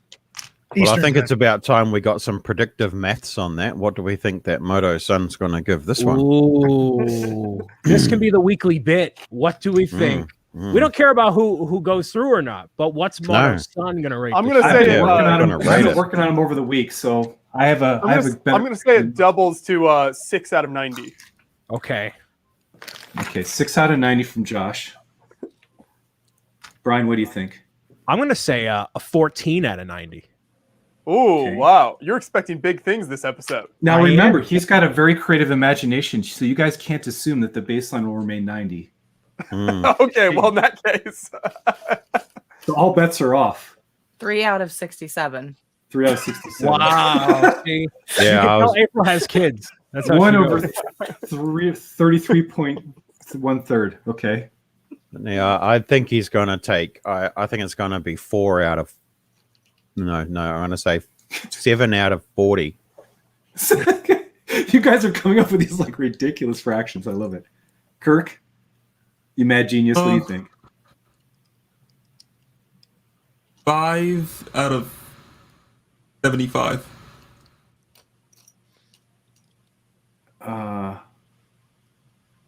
He'll probably it forget one- what fraction he used last Wow. week. That's 1 out of 15. Okay. How old is he, Moto? He's about to be 10. Ooh. I was gonna Well, say, that's if the he was age sort where of- he's going to start getting snarky too. He's like, I think it's going to be 250 quadrillion out of 9. It's like, what? No, Okay. no. Yeah, That's No, that's a Brian, that good was only point. you at that age. No, that's only like a lot of my audience at the age they're at right now. Okay, it's not your son. Gotcha. No, he's still in elementary school. He's not in middle school yet. That's where it goes off the rail. Ah, yes. Yes. He's entering 4th grade, so that should set you kind of where he's at. Nick, what do you think? I'm going to give it an 11 out of 15. I think the scale's going to change drastically. So. Whoa. Wow. Yeah, Oh, it and also works. the quality goes way up. No, Yeah, I was gonna the say. scale changing. Well, you guys know that this challenge, for small kids is going to be very exciting because instead of just motion, we've got the big booms. Oh, yeah. Ooh, So Nick might not be just onto small something. kids. I'm excited too. All kids of any age. Yes. Matt, do you have a ratio for what you think Moto's son will deem this episode? 9 out of 17. Okay, Kinda you guys smack got dab to in the remember all these numbers. I'll write it down once we get there. I'll ask him the rating going in, and then I'll ask him the rating at the end and share it with you guys. Just note down the time. What are we? 1 hour 20-ish. That's about where it'll start in the VOD. Yeah, because I got time for that. He's That's supposed to why be you being know- on- That's why you note down the time, because then you can just scrub forward and don't worry about all the other stuff. So it's the Zach and Wayne as the two brothers team, right, Moto? Yeah, they're the guys Yeah, that won. so- They were so to my Z- left. Zach, he's known for building, and we featured some of his work on here, like really realistic, like working tank models. And I'm Yeah. sure this isn't going to happen in the show, but for the explosions episode, if he just built like a big tank and then incorporated that, and that would be all-time greatest for me, for sure, right there. Well, this actually kind of stems into an What are they interesting gonna make? question. Yeah, right. Whatever they make, we don't know. But maybe you aren't allowed to answer this, but I'll ask it and see what you say. Do And your you silence guys- will tell us a lot. It's good. No, it's good. It's good policy just to ask. 'Cause Yeah. you never know. So for the builds that the contestants do on the show, how strictly do they have to follow the same brand guidelines and policies of the Lego group? There's no brand guidelines per se because it's Fox under Endemol with associated Lego, Plan B Productions, that whole layered cake of stuff. But in general, yes, the same values are applied to anything you make. Gotcha. I mean, it's a family-friendly television show, and it's Fox Entertainment under Disney, so you can kind of extrapolate the Disney mindset and brand for family content, and understand what space you're playing in. I forget, was it Disney last season too yet or no? Barely. So that's what surprised me about the Star Wars stuff is that thing, from what I heard, came in last second because the contract went through. And that's what allowed the licensing to all snap together. Because if Fox was not Disney, Disney was Star Wars and then Lego was Star Wars, you have to then circle that thing and get a tight intersection on whatever theme you're going to build. That's within entertainment. Right, that makes sense. That's my guess. I mean, that's kind of what little I understand about legal things. That's where my head was at. Totally makes sense. I'm happy it did, because Star Wars is pretty cool. Who's got the truck full of Lego backing up to their house right now? You can hear that outside. Yeah. Oh, dang it. This is something that Princess Peach's castle shipment would be secret. Wow, that's crazy. What it was, it's all the pizza that Josh has promised Brian over the years, but they wouldn't deliver so recently. I'm going to tell you, Joshua, top 5 most disappointing moments of the show. Sorry. One of the top 5 most disappointing moments of the show when you said, like, yeah, normally there's pizza that's bought at the 24-hour stream. Like, we'll get you taken care of. It's 1:00 in the morning.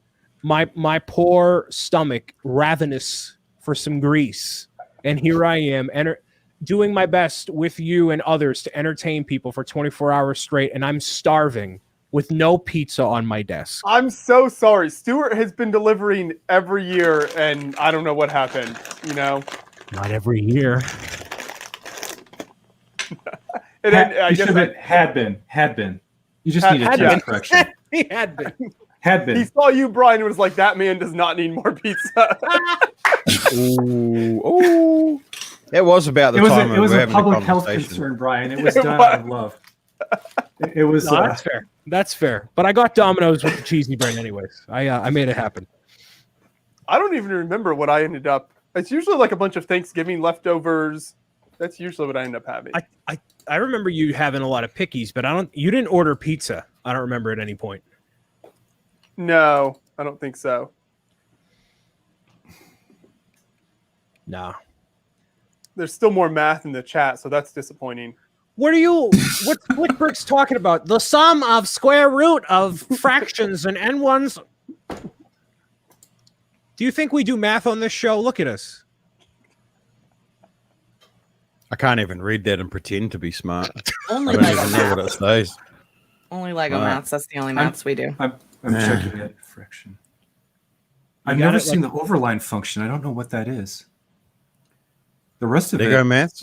This is the one thing that makes me jealous about Nick. He's got one of those tools that the Lego. Nick, show us your tool, mate. Did you just say that? There we go. Oh, I there want we that. go. Yes, so do I. That's on my Bricklink wanted list, and it's like they never. Those things are appear. so cool. What on earth is that? It's a Lego tool sizing guide for Technic lift arms in the middle. It's got the stake counters on the Late-height. Yep, lift arm and then axles. Yeah. Is that official? Yep. They are, yeah. And that's an official Lego tool. It's just impossible. Stole that right out of Billund. Yeah, hard to get. What were they in, Nick? Straight out of Billund. It was like a kit. One of my friends did the Lego Inside tour and brought it back for me very kindly. Nice. Oh, you are so lucky. Yep. Wow. Interesting. That seems like so lucky. Yeah. That would be no good for Dan. You know what I'm sorry, that deserves the flex seal. That was an epic flex. The what? Flex Flex. seal. He was Bill flexing. Swift. He was flexing. He gets the flex deal. Brian's so Oh, disappointed. that's funny. A lot of things disappoint me. What doesn't disappoint me is this Daisy brickhead. There we go. I'll look them up nice. on Bricklink. They're pretty expensive, I think, on Bricklink, if they're even for sale. Wow.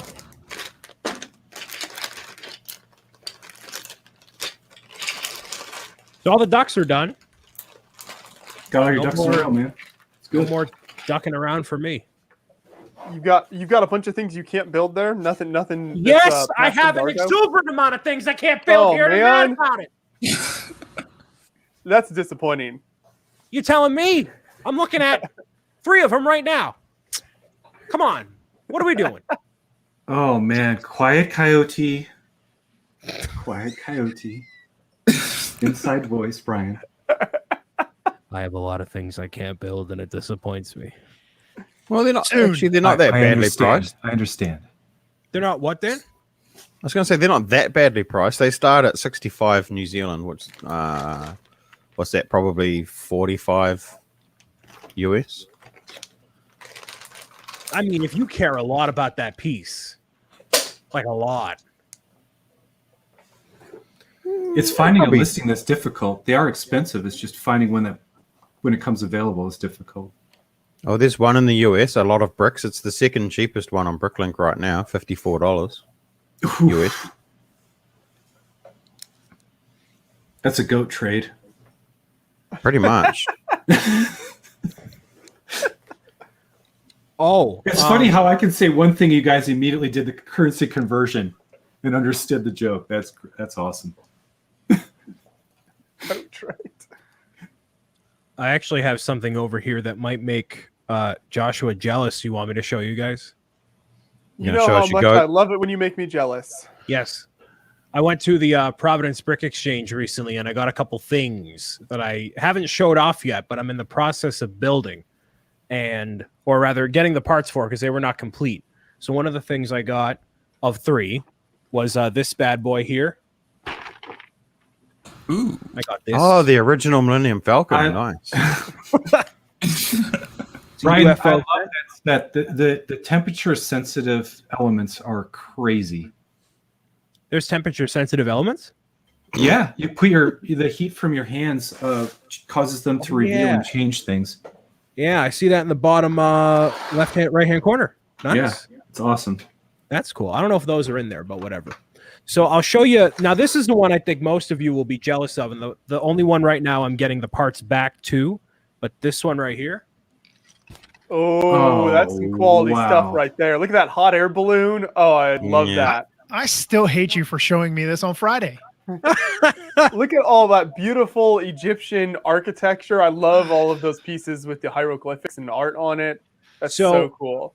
I traded for this incomplete, but I'll tell you, it had all of the printed hieroglyph pieces. It had all the minifigures in it, and the parts that I had to replace were not that crazy expensive. So I was very happy about that. The parts for that I did order to replace it, but the one that's going to get Joshua in particular jealous is this one right here. Wow, you have such good taste in sets all of a sudden, Brian. I love it. That's crazy. Okay, Look at that. I'm bringing the can Classic. back out. Cowboys, outlaws, cavalry. Oh, Ah. the see-through box. Oh, it's so good. Yeah, so I got these as part of a trade. So this one I think is fairly complete as well. I'm going to get the pieces for them eventually, but I'm starting with the Adventurers one. So I saw these in like a back room, and I'm like, hey, you got these for trade? It's like, yeah, sure. I don't know what's in them, but make it happen. So made it happen. So There you're you go. I down don't one own the- kidney now. Yeah, right. There you go, Moto. That's so true. That's I the don't own the flex deal. boxes for any of the Western sets, which I should try to just find some boxes just to have on display because that'd be cool as well.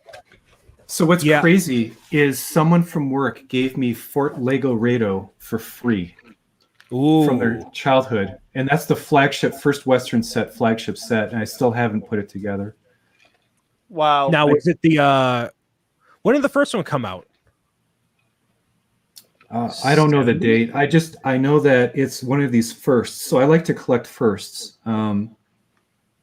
and that's the first flagship Western set. I've also got the Galaxy Explorer castle, the Yellow Castle, original castle, Barracuda Bay.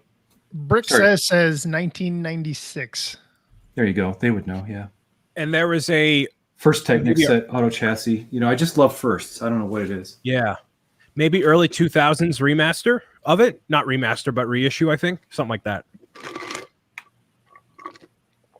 Whichever. But yeah, I'm in the process of doing that. Parts are coming through. So I'll probably build that hopefully soon. We'll see. But I figured I didn't share that with you yet, Joshua. I figured that might get you a little jealous. I do appreciate that. Both of those sets look great. I have to go soon, but Josh, I could do a set flex if you want. I could go grab it from storage. You're welcome to do that. And anyone's welcome to flex on this stream. That's really all we're here for. Okay. And while you're doing that, I think this one's hard to take down from storage, but I'll go get it. Okay. I think the real question has to be, why is R2-D2's head wrapped up in a cloth in Brian's studio? What is it that you don't want R2 to see? Can we get Brian up on the big screen? You'll understand. There we go. I see. What's going on there? Why is R2 wearing a diaper on his head? What's up with that? Those are Bricks O'Brien face masks, not a diaper. Okay. Okay, well, I used the American term. In New Zealand, would call it a nappy, but okay, it's all good. Nappy. So he was wearing a mask to, protect himself because he wasn't quite yet vaccinated. I have my sticker back there. I got my second dose on Saturday, and I feel great, by the way. Yeah, well, look at all of the other characters over your other shoulder that aren't social distancing. Are they all vaccinated?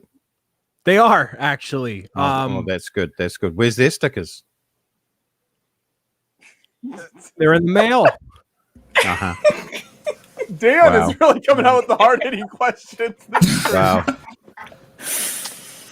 Okay. As well as coming up with new merch ideas. Bricks O'Brien diapers. We have the leggings, the diapers, and the body pillow. We can add the diapers to a part of the 2021. The way that you talk about some of your fans, I wouldn't be surprised if they still need those, Brian.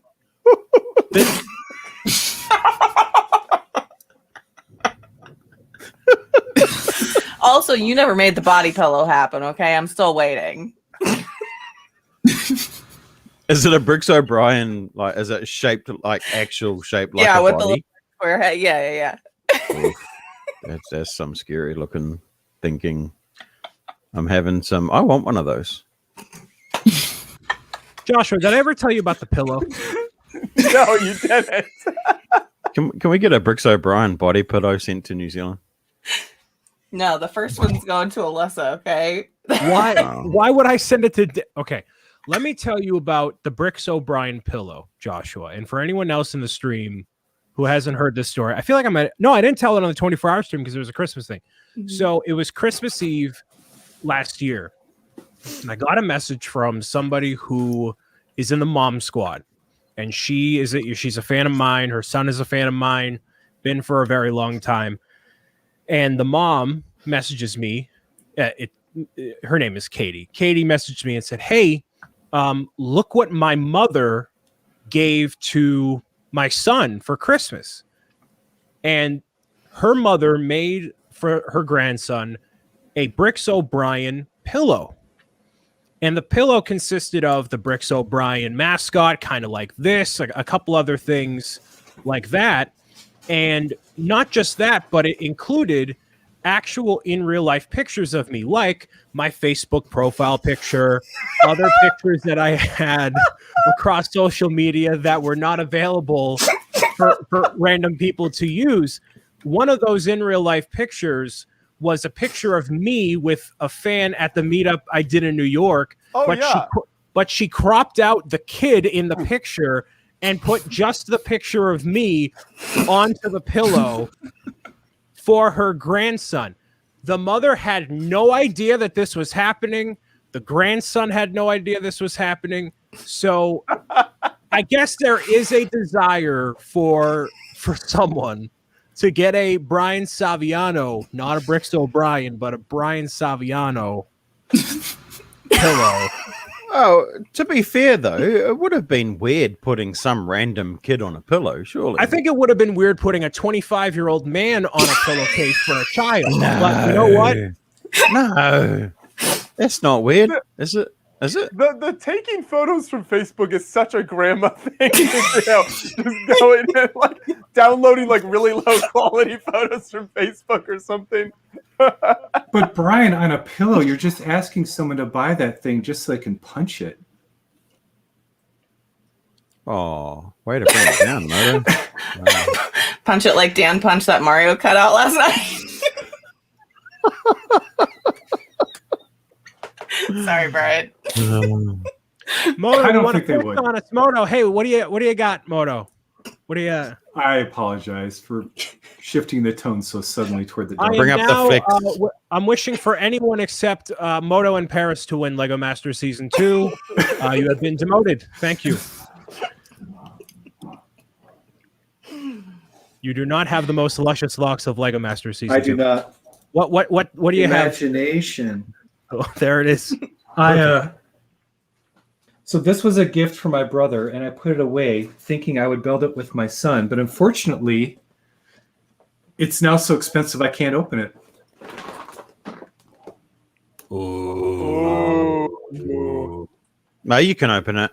This is No. 7191, the UCS X-Wing, and it's still completely factory sealed and taped. Is that from Star Trek? It is. This is the Borg. Actually, this is Harry Potter. You got the wrong line. Oh, I knew I can never keep track of what they're talking about with Harry Potter, so that makes sense. So that's a 4-digit set number. What year is that? This is very old. This is one of the first, if not the first, UCS set, and it goes for 4 figures on Bricklink now. Woo-wee. US. That's either 2000 or 2001. That thing is nuts.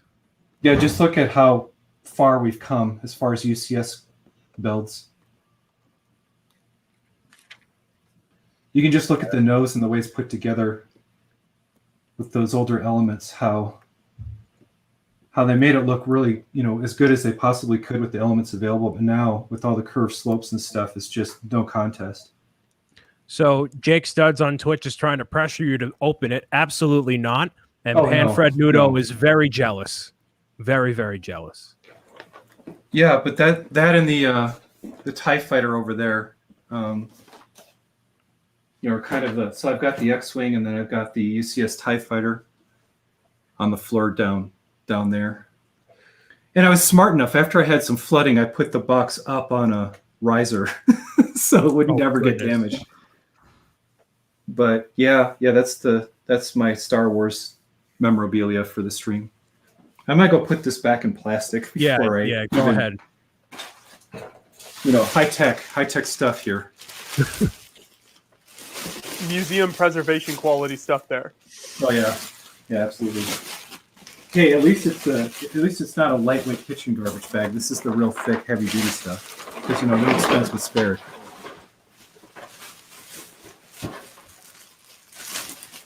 But yeah, thank you, my brother. Your gift, unfortunately, is far too valuable now to ever open. But that's cool. April, what are you working on? Well, I'm taking the alternate leaves and branches and things from the bonsai and a bunch of the parts from my second Winnie the Pooh set to create a tree onto a mock that I haven't picked up in a very long time that's been dubbed a Pinkalypsburg because it's supposed to be as big as Apocalypseburg, but all pink things. Ooh, So that's interesting. yep, trying to brush up on my mock skills because I'm doing some things today on the raid train, trying to mock some things. So, And what things would those be? well, we're doing rainbow builds today for Pride. Awesome. Yeah, should be good.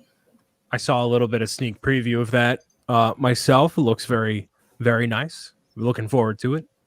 Thank you. Thank you. How about the giant bumblebee figure behind you there? Is that Lego? It is Lego official. That was actually that was a gift sent to me by Sapiens a few days ago for being a mod for him for such a long time. Let's see, there's Very no other secrets behind there. All right, nothing embargoed. The secrets are all right there, Brian. Just out of shot in a box, Okay. right there. So, You can't see that's where Luigi's mansion is. Oh, them. okay, Oh, yeah. right. You poor guy. I wish. Wait. Maybe one day. We'll see. So, wait, Matt, you were part of RLFM days. What juicy secrets you got for us? Well, I think most of them are already out now. Well, you knew about LegoCon, did you not? That was outside of RLFM Day stuff. That was outside of Oh. that. We got Right. some new info on that as a thing. How did RLFM days go overall with it being all online? What did you think of the sessions? It was actually done really well. They did a pretty good job putting it on. There were very, very few problems, if any. It was coordinated really well. Some of the designers had some issues with their technology that was outside of their hands. They're in Denmark, so they had some issues with that stuff. But it was really cool. The presentations were done really well. Everything worked. That was the biggest thing. And then, kind of teaming that with LegoCon, the biggest thing that I was worried about when we knew LegoCon was coming, when I had an opportunity to sit in on that, was like, okay, is the infrastructure going to be there to be able to support this event digitally? I don't know. They said they have all their ducks in a row when we had a chance to talk to her, the team over there that's running this. Hopefully that's the case. It looks like it's going to be a lot of fun. And then you've got, I'm going to say llama. I don't want to say all the individual letters. So you've got him going to be there, which I thought was really neat. So I don't know. They're definitely trying to get some kid attention out of this. And I think it'll be pretty interesting to see if they move forward with this in the future. So I ran the idea past Joshua of like, hey, I do so in the gaming realm, you do like live reactions to shows or Nintendo Directs or the whatever. And I was like, oh, it might be something cool to do on Beyond the Brick if you want to do the thing. And he's like, no, we're doing a pickleball tournament. You can have fun with that. So he's going to be off in the sun, relaxing, enjoying himself, sweating up a storm with his brother, probably losing because they're bad. But you never know. I will be doing a live reaction of the event on that Saturday, probably on my Twitch. Will I have other people there? Maybe, possibly, allegedly, we shall see. But at the very least, I want to see how it goes. I'm looking forward to checking that out after my tournament is over. After you are burnt to a crisp like a lobster and recovering inside, and you need something to watch. Yep, that's it. I don't know what to expect. Well, we kind of know what to expect from it. They released a little infographic on Twitter of all the things, and there's apparently Luigi sets to coincide with Luigi, allegedly. So that'll be a thing. Among other designer interviews, and I thought I knew Flynn enough that he would want to spill the juicy secrets, but he didn't share before that he was actually part of the pre-show for this event. So he's going to be involved with that, I guess, in some capacity. So, and you're still jaded that he didn't kept his mouth shut like a good person should. Something about keeping secrets, Moto. It's just wish I had all the secrets spilled to me, but people like leaving me in anticipation. It's really disappointing. Well, you know who won Lego Master Season 2? That's a callback. That's what we call a callback. That's true. Can we get answer number 2? One more time. I don't like answer number 2. Okay. I only do it under extreme duress, and since Brian asked so politely, I gave it. Oh man. I'm trying to find this image on their Twitter that they were like, "Hey, here's what's going to be here at the show," but I don't see it. Well, whatever. It doesn't really matter. So I'm just about done with this this build, and there's these like clear tiles, but they have like a weird like Pearlescent? sparkly, Yeah. almost foamed or like look to them. That's Can you put it strange. full screen? Opalescent. Is that what it's called? Opalescent. Yeah. I thought it was pearlescent, but yeah, opalescent sounds Or is it better. pearlescent? Yeah, pearlescent. There you go. Opalescent. Or is that looks like is there glitter in it? I mean, it almost looks like that, but I don't know. What do you, Dan? It's the- Let's see, Nick, you've built this set. It looks like the same plastic material they used in the Lego Dots gemstones, the new gemstones that come. Yeah. It's got this purplish hue and then it shimmers. Yeah, it is. Mm-hmm. That's cool. What set are you building again? It's this the Creator 3-in-1 space shuttle, which Wait, Nick so what do they has. use that for? It's the solar panels on the satellite thing. Brilliant. Holly says the designers are calling it opalescent. Okay. Opalescent. Dan had it. There you go. So- Good job, Dan. For reference on LegoCon, they are having Q&As with the Lego designer of Lego Minecraft, a new Star Wars set reveal, a Impossible Technic victory race closer look at the Luigi sets, truly magical Harry Potter building challenge, and an interview with a real-life astronaut.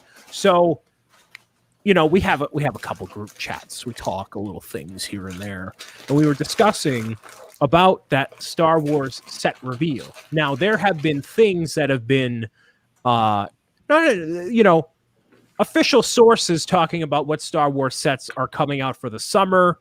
By official, you mean David Hall?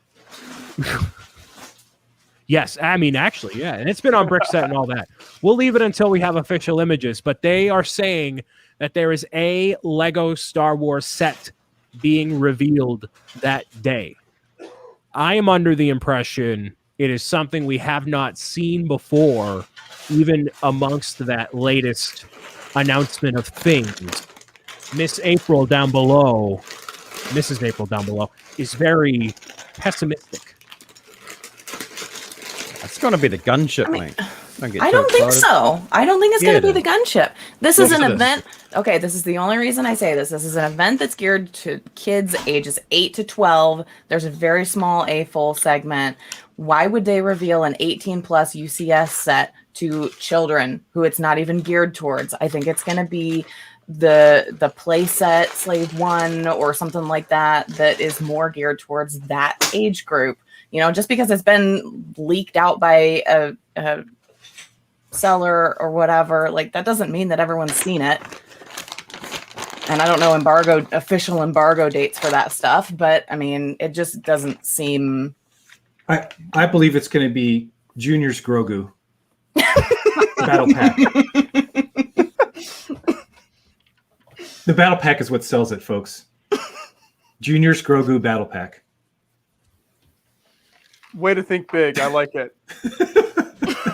Well, based on what April's information, I was just running the numbers here on my AI device at what would hit all the fields in the target demographic.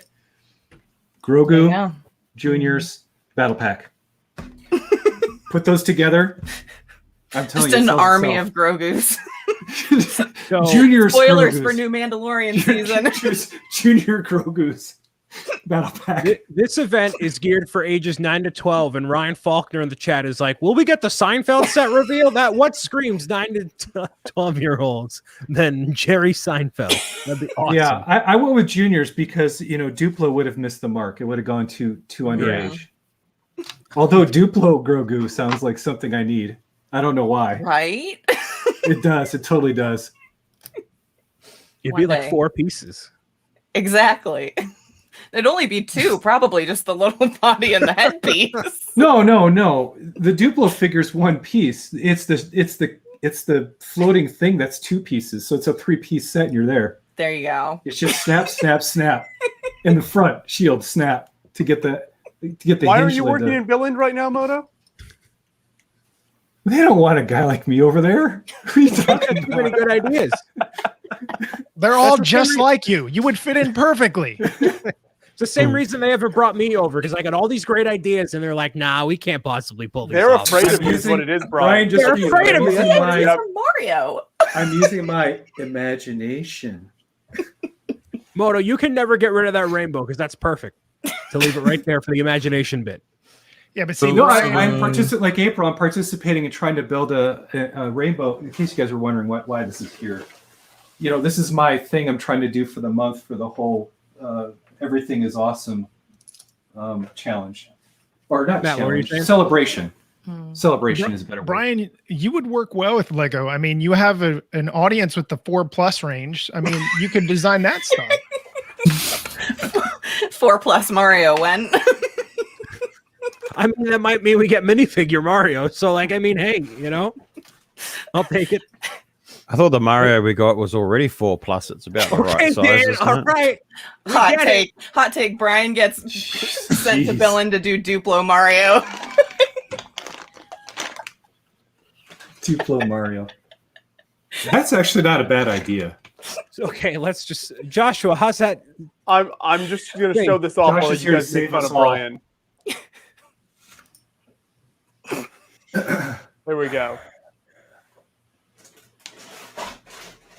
Now that set is awesome. Yeah. Yes, no, this is great for the size of the build and everything. This is really well done.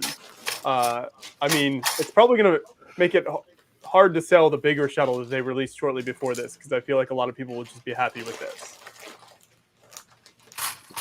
Well, I foretold a situation of, if the experienced adult builder goes and buys a $200 one, then they get their kid that one to build alongside, It's true. I think That's that's a- the only 3-in-1 Wow, that I've been that's some tempted to buy marketing. 3 of. Just to do all the builds. They're That's all some excellent marketing. builds. Mm-hmm. Yeah. Nick, you built that under a time constraint of all 3. I did. Yeah. So the last one I ended up with was the Lunar Lander. But they are all really solid models. I was really impressed, especially that the Saturn V style rocket actually did fit a minifigure. When I looked at it, it just looked really small and flat. But it does actually fit a minifigure, which was impressive. This guy does too. It's got a little opening thing there. I don't know why she just swung upside down. And then the top actually comes off so you can more easily get her in and out. Seat her properly in there. Yeah, really well done. So Joshua, have you built finally all of them of that wave? I have the crocodile left. It's the last one. Cool. You gonna do that today? You're gonna save it for next time. I think I'll save it. Cool. Yeah, the sooner we can end this, the better, because Chad is talking about doing a Peaches Castle, except it being Duplo or Junior. So I'm kind Yeah, of done with Joseph this. Sawana came in here. Oh no! Brilliant idea. I just imagine it's like Duplo Castle, and Brian's like, no. Oh no! They're gonna have Brian. They're gonna have Brian look at the 4+ and Duplo stuff. Meanwhile, I get this guy. This. I'll get this. I'll get this, and I'll be the one taking a look at it, Brian. Oh yeah, that'll be great. Kirk's got all the stream magic right now. Wow. Look at that. Big stream energy from Kirk Wilson. Oh man, that'll be. Hey, Brian, how are you going to feel about your first Duplo review? Oh, hey kids, let's talk about Mario. The sad thing is it'll be Duplo. They won't even send it to us early for review. We just have to like go out and buy it in a store. But it Like makes sense preview. that it would be Duplo because Mario is very 8-bit. It's an original format, and so Duplo fits that pixel resolution to a T. Yep. It's not until you get to the 64-bit graphics you wind up Can we with not brick entertain this resolution. idea? Let's just not give them any ideas. There's a puppy. There's a puppy. No, there's nothing wrong with Duplo, man. As long as kids are enjoying it, I think that would actually make a good match. Is Minecraft and Mario, although it's brick, Moto. though. Yeah. What is your resistance to Just keep Duplo, talking, man? Moto. Just keep talking. I want a $350, or I'll take 200 to 350 size Peach's Castle from Lego Super Mario. Include the buildings, the stickers, and the whatever. I don't care. But see, my I'm problem just saying. is I'm saying, why not both? You know, there's room Both enough is in this fine. world for both. Both is I fine. wasn't say exclusively instead of, Right. Although that would be a good prank, is if there were both, and then Josh accidentally logistically messes up and sends you the wrong one, oh, I like that. which would be incredibly unfortunate. And I'm not suggesting it be done. See, Brian, last year I was so naive and thought you were this Mario expert, and I just trusted everything you had to say about Lego Mario and where it was headed. And you just swore time and time again they're not going to make Luigi in the same style as Mario. It's not going to happen. And then they did, and now I just can't trust anything you say is my issue. So anything you bring up about Mario, I never know what to believe. It's true. I'm Josh, saving even the best bookies in Vegas make mistakes time to time. I'm No, he needs saving my latitude. dissertation. The dissertation is being saved until if and when we receive info about more Luigi sets. I don't want to sprinkle it too much throughout these shows. We're gonna have a segment, and then that's gonna be it. But It's our Like fault because Moto. we were forcing you to just go on like long Mario diatribes, every episode to create content around it when the sets were coming out. So you basically just had to come up with something to talk about. just like the news, there's always just something going on to just extrapolate on. But luckily, we got enough interesting people here to keep things going and not need to improvise that much. Yeah, on that note, I've noticed that my lunch break for work is over and I have to go. So at least you're losing the weakest of the lot, and you guys can continue on without me. No, I'm still here, so we're good. I'll maintain that weakest link. Oh, goodness. See you, Moto. And Josh, See you, Moto. I have not had time, but I did pass along your interest in having the other cast members of season 2 on here. And as each one volunteers, I will send their email address to you, if that's okay. I'm happy to. Yeah, not Mark and Steven, though, but everybody besides them. Let me pull up my messaging app and let them know. Okay, Yeah, what was sorry, that? not you guys. Everyone but Mark and Steven. Is that the post? Is that what you wanted to say? Yes, yep, pretty much. I think you got that Okay. down. Well, I said everyone because you were generous and benevolent, but now let's see. I have to reply to my own comment, and I have to put an asterisk. So it's a little addendum to it. Yeah. A little. They call it a rider. There's a little exclusionary rider on there. Did you want to say it was because of Nexo Knights or anything like that? If you want to really put fire on this thing. Yeah, I've never actually liked Lego Castle, and I just interviewed them because I felt bad for them. Oh boy. All right. Now this is a drama. Oh boy. I'm not even gonna. No, I'm not. I was joking. I'm not going to type that up because I know you're joking. But I'll start to coordinate that. I apologize. I've been kind of busy running around. With No, some that's stuff. fine. Yeah, there's lots of episodes, lots of time to chat, so it's all good. Understood. Have fun if you guys do watch it today or tomorrow, whenever, and hopefully we've made good TV for you guys to enjoy. Absolutely. Looking Have a good forward rest of to your it. day. Yeah. Have a good one. Talk to See you ya. later.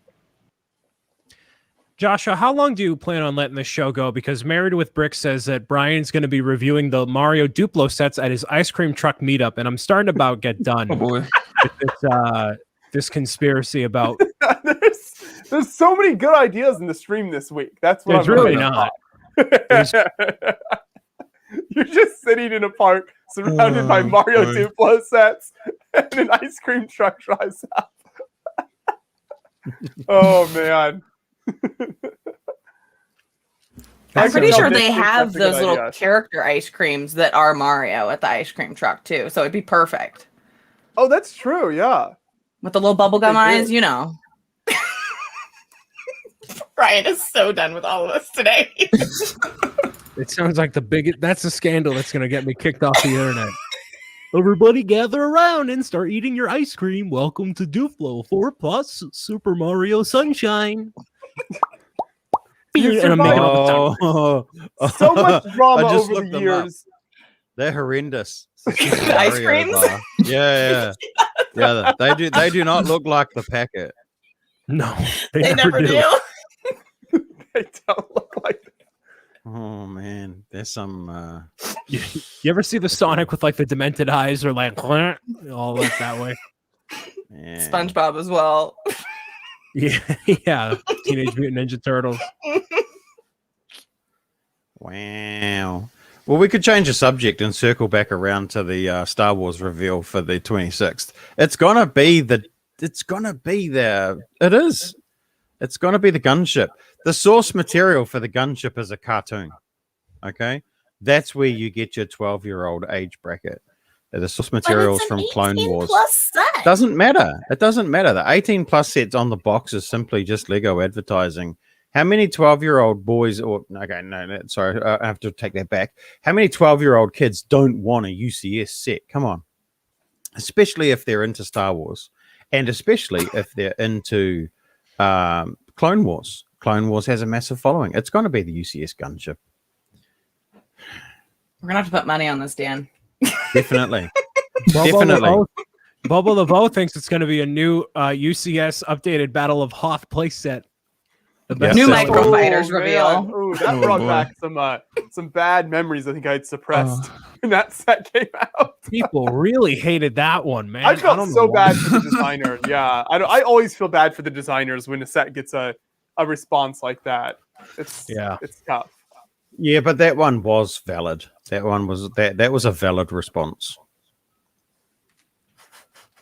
I liked it. I bought it. It was a valid response. It was a valid response. Look, it was proven too many times that was just a mashup of a bunch of play sets into a UCS set. That was a valid response. You can't get away with stuff like that. Come on. Yeah, that one I get. At least with like the Ewok village, that was in a similar sort of vein. It had a unique structure to it, you know? Yeah, and even Cloud City, the same thing. That had a unique structure to it, even though it wasn't the greatest of sets. It still had a cool sort of features to it. But that other one, nah, sorry. So, okay, hold on. Just thinking about this. Didn't they do a vote recently on new brickheads and Star Wars was the winning thing? What if we got brickheads reveal? Because that's more the right age range. Don't tell me we're getting the brickhead for Jar Jar Binks. Jar Jar Binks. Oh, that's great. I might quit this industry. I might be out. I'm done. Nick, if they don't do that, can you build one on a stream sometime? Me? Nick. Oh. How did I get dragged into this? Plenty of Jar Jar brickheads. Just a Jar Jar brickheads. That's it. No. Brick and Nick is a coward. He won't build Big Chungus. He won't build Jar Jar. Okay, he's a coward. And I want to know, me currently grabbing pieces out of a brickheads box is completely unrelated to this discussion. Sure. I'm gonna Jar Jar brickhead incoming. I'm gonna get an email from Joshua that's like, Brian, I got something really spicy coming your way. I'm like, all right, Joshua, you never lied to me before. And then it's gonna pop out the box and be like, Mr. Bricks O'Brien, you're going to review me. And you're just gonna throw it against the wall and never talk to me again. I'm gonna scream and eat it across the wall. And then like, yeah, we got the designer on this week. I'm like, yeah, I threw your set against the wall. Sorry. It's a great wall. That would top Kirk's response to Sam. Yes, it would. Oh, it would. boy. One of my favorite moments of this show of all time. I love it so much. Oh. So much. I think it would be popular, personally. Stan, be quiet. No, we don't need to have a Jar Jar brickhead. It's gonna happen. It's definitely gonna happen at some point. There's so many awesome Jar Jar mock brickheads out there. It's gotta happen. So we got Lego Mario Duplo. We Why is there have so much hate on Jar Jar, man? He's an awesome character. the Jar Jar brickhead. What Better other than Kirk Mario. Lego sets can we come out with? What do we got? We got Anyone the in chat? typewriter teaser yesterday. Do you know what Mario needs to make him better? A Jar Jar costume. What was that, Nick? That you got the what? We got a teaser for the Lego Ideas typewriter yesterday. Oh, that's true. We did? Yeah. I did not see this. It was literally like typed out text, but there's pretty much nothing else that it could have been a teaser for. Yeah, considering it was like a 1960s office environment as well. Mm-hmm. I like the statues on the desk, and that was very different. Statues on the desk. Yeah, I there don't was remember like these. it was very contemporary. Does someone have the ability to classy- pull up web links and show them on stream or no? I don't know. Is John there? Did he fall asleep at the wheel again? Oh, well, I'll just show it through my phone, whatever. Oh. Oh, yeah. I did not notice those in the background. It's Oh, there you shoot. go. Yeah, it's time to It's start time to- practicing your typing skills. Brush up in your taping. There's all, that's a lot of really random background stuff. What? I mean, it That's is what very you get, old school, so I guess it's fitting. you get inspired to write your indie film on a typewriter and then bring it to Hollywood. No, actually, I feel like there was some interesting discussion, but like, do people think there's going to be some sort of like app integration like the piano where you can quote unquote actually type with it? Nah, No comment. I don't think. No. I don't think so. I don't think so. Me neither. I think Um, the keys will move, but they won't do anything beyond just like you can play with it and that's it.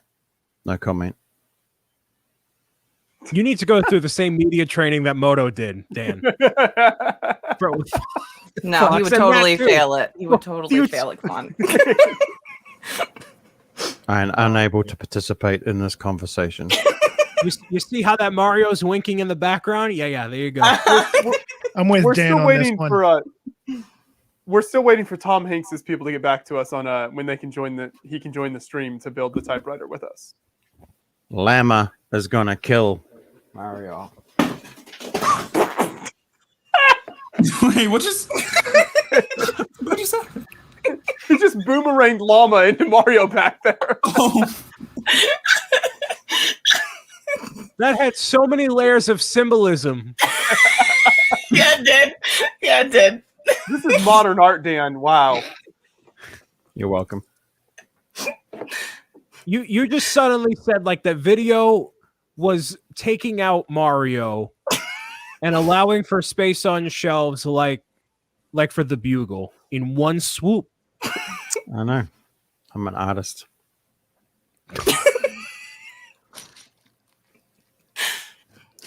Watch out, Banksy. I'm coming for you. Man, these Luigi sets better be baller because I need a redemption. Video killed the Mario star. Oh, that is funny. Oh my gosh. Oh, Brian, this Hey. has been a great stream for you, hasn't it? I can tell. Awesome. It's always it's. Are we needing to wrap it up soon? Hey man, I don't run the account.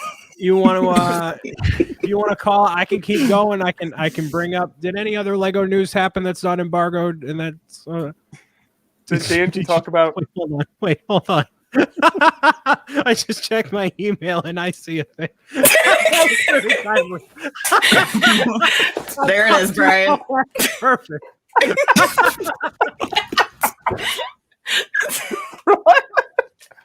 Oh man, I'll talk to you after the show. That was perfect timing. you're All right, welcome. all right. Is there any other Lego news? Who cares? Does anyone care? I don't know. Oh, there's Hey, a. Nick. What's going on with your ideas project? We There we need to go. remind people that that's out there. It's been chilling. It's been chilling and just slowly gathering supporters. Sitting in the background right here, our Lego brick patent. Yeah, no, it's like still just moving along slowly. I'm admittedly kind of like stuck with how to bring more attention to it. It's not like a lot of other projects where you can just keep trying to like drag people in from the fan base of, you know, the franchise or something like that. Yeah, I don't really know what I'm going to do with it next, but I'm sure I'll think of something eventually. What's the best place for people to? What's the easiest way for people to go support it? You can just search Brick Patent on ideas. It's very easy to find that way. If you want to throw some support towards it, I would certainly be appreciative. That's right. We gotta before the quarantine cast officially ends. We've got to get more votes for Nick's project. Thank you. Ideas is hard, isn't it? That's why Beyond the Brick does a great job at highlighting some of the awesome builds that are on occasionally. We try. We do our best. Got to get folks' projects out to the public. Absolutely. Without spoiling anything for ideas is going to become even more difficult moving forward. Ooh, so there's going to be a 50,000 vote cap is what you're inferring there. Nice. 50,000. It's crazy. Hey, you got a good poker face. You want to go to Vegas, Matt? Let's go. Let's go, baby. Let's go. It's only an hour and a half flight for me. That's not bad. Not bad. Do you like my Persian rug back here? Is there a lot of Lego in your studio, your podcasting area there, or is this just what we see behind you? There's more over there. There's more in a closet back there. There's more in another room. This is just some. Gotcha. I'm not cool like all the mock builders back there. Like Nick and Dan with their giant down to the tiny piece in color. It would probably kill me. I just pretend. It's all there just for show. It's just cardboard inlays behind the clear containers. That's the one. Well, we knew Mario was a cardboard inlay because it got shunned off the shelf.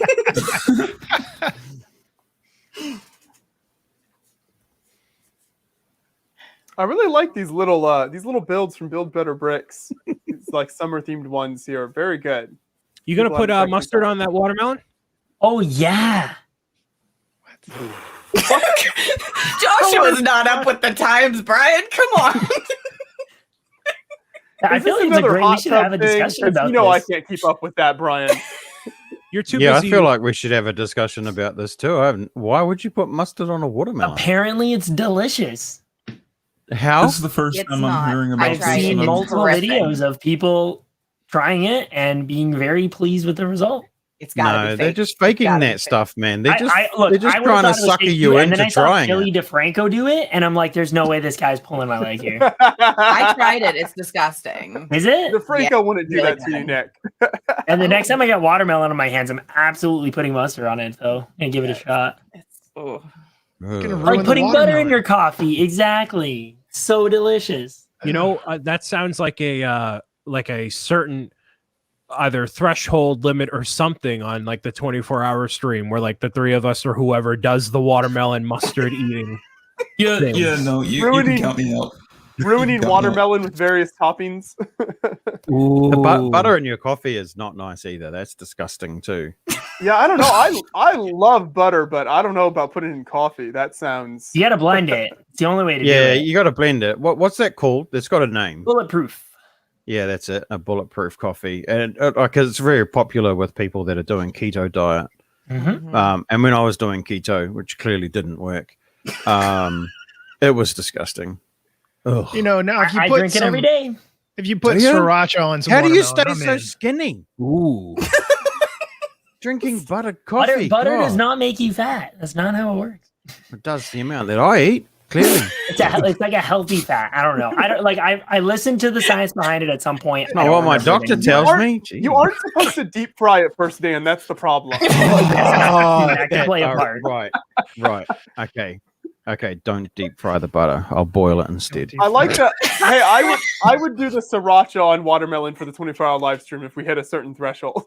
But you're not going to do mustard? What the heck is sriracha? No, Joshua's going to start a new trend where we put sriracha on watermelon. Hang on. Looking Sriracha, this up. I'm all Sriracha's in. just a Let's little more do it. dangerous. Yeah. How do you spell this? Is SRI Sriracha. Oh, Sriracha? Sriracha? Sriracha? Siri touching. Sriracha.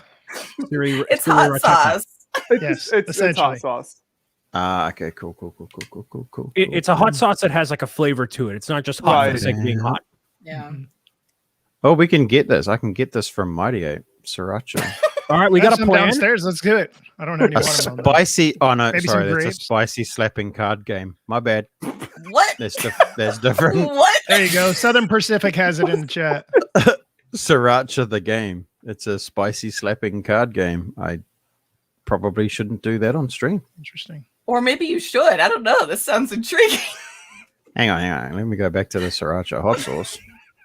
It sounds like we got a thing for the 24-hour stream. Whoever's willing to do it, sriracha with the watermelon. Ooh, So sounds bad. like fun. I'll do Nick, Is it. are you Sriracha like- just? Is it similar to Tabasco? Yeah, more flavorful though. Yes. Yeah, in a different way. Better way. It's very common in Asian cuisine too. Right. So like in the US, I feel like it's at a lot of like Chinese or like Asian restaurants is where you Yeah. see it a lot of time. Right. You Okay. can put it on like burritos and stuff too. Well, Is yeah. it made but by a company called Suree? Suree? Because I can get that. I don't know. It's got a green cap and a chicken on the bottle. That's what you're looking for. It's got some writing that I don't understand. That Yeah. looks close. Oh well, I don't know. And we'll do some Nick, more. I just imagine you going out with your organic butter and like milking cows and turning it yourself. Is that like what you're doing? And then that's how you stay so healthy. That's like authentic stuff. It's the process of getting to making the butter in your coffee. You know, that's what keeps me so healthy. Oh, speaking of hot things, we haven't talked about this. I watched Nick die on live stream. Oh, it was awesome. It Oh, was- can you screen share this, Brian? oh, I think I can.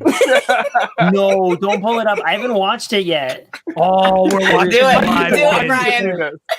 Look, So, Brian got such a dose of energy thinking about this. I was about to have to call it a day. Nick, you want to set up this situation here? No, I'm not helping you. Yeah, Hey, don't you do want it. to set up the situation here? No, I think wanna talk what about this it. has led to though is it's led to me having to do that hot gummy now because I called Dan, you don't. out for that. Dan, don't. Dan, Okay. don't. Well, if you're okay with me calling you out and saying that you're a, Do it. I don't care. Go for it. Yeah. I will. But- I'll do the setup. because Okay. I was sitting there, everyone was like telling me what was going on and that you went straight off stream and I'm like, oh, what a man! Oh, Hold on. that dude is Feels such like a... super wimp.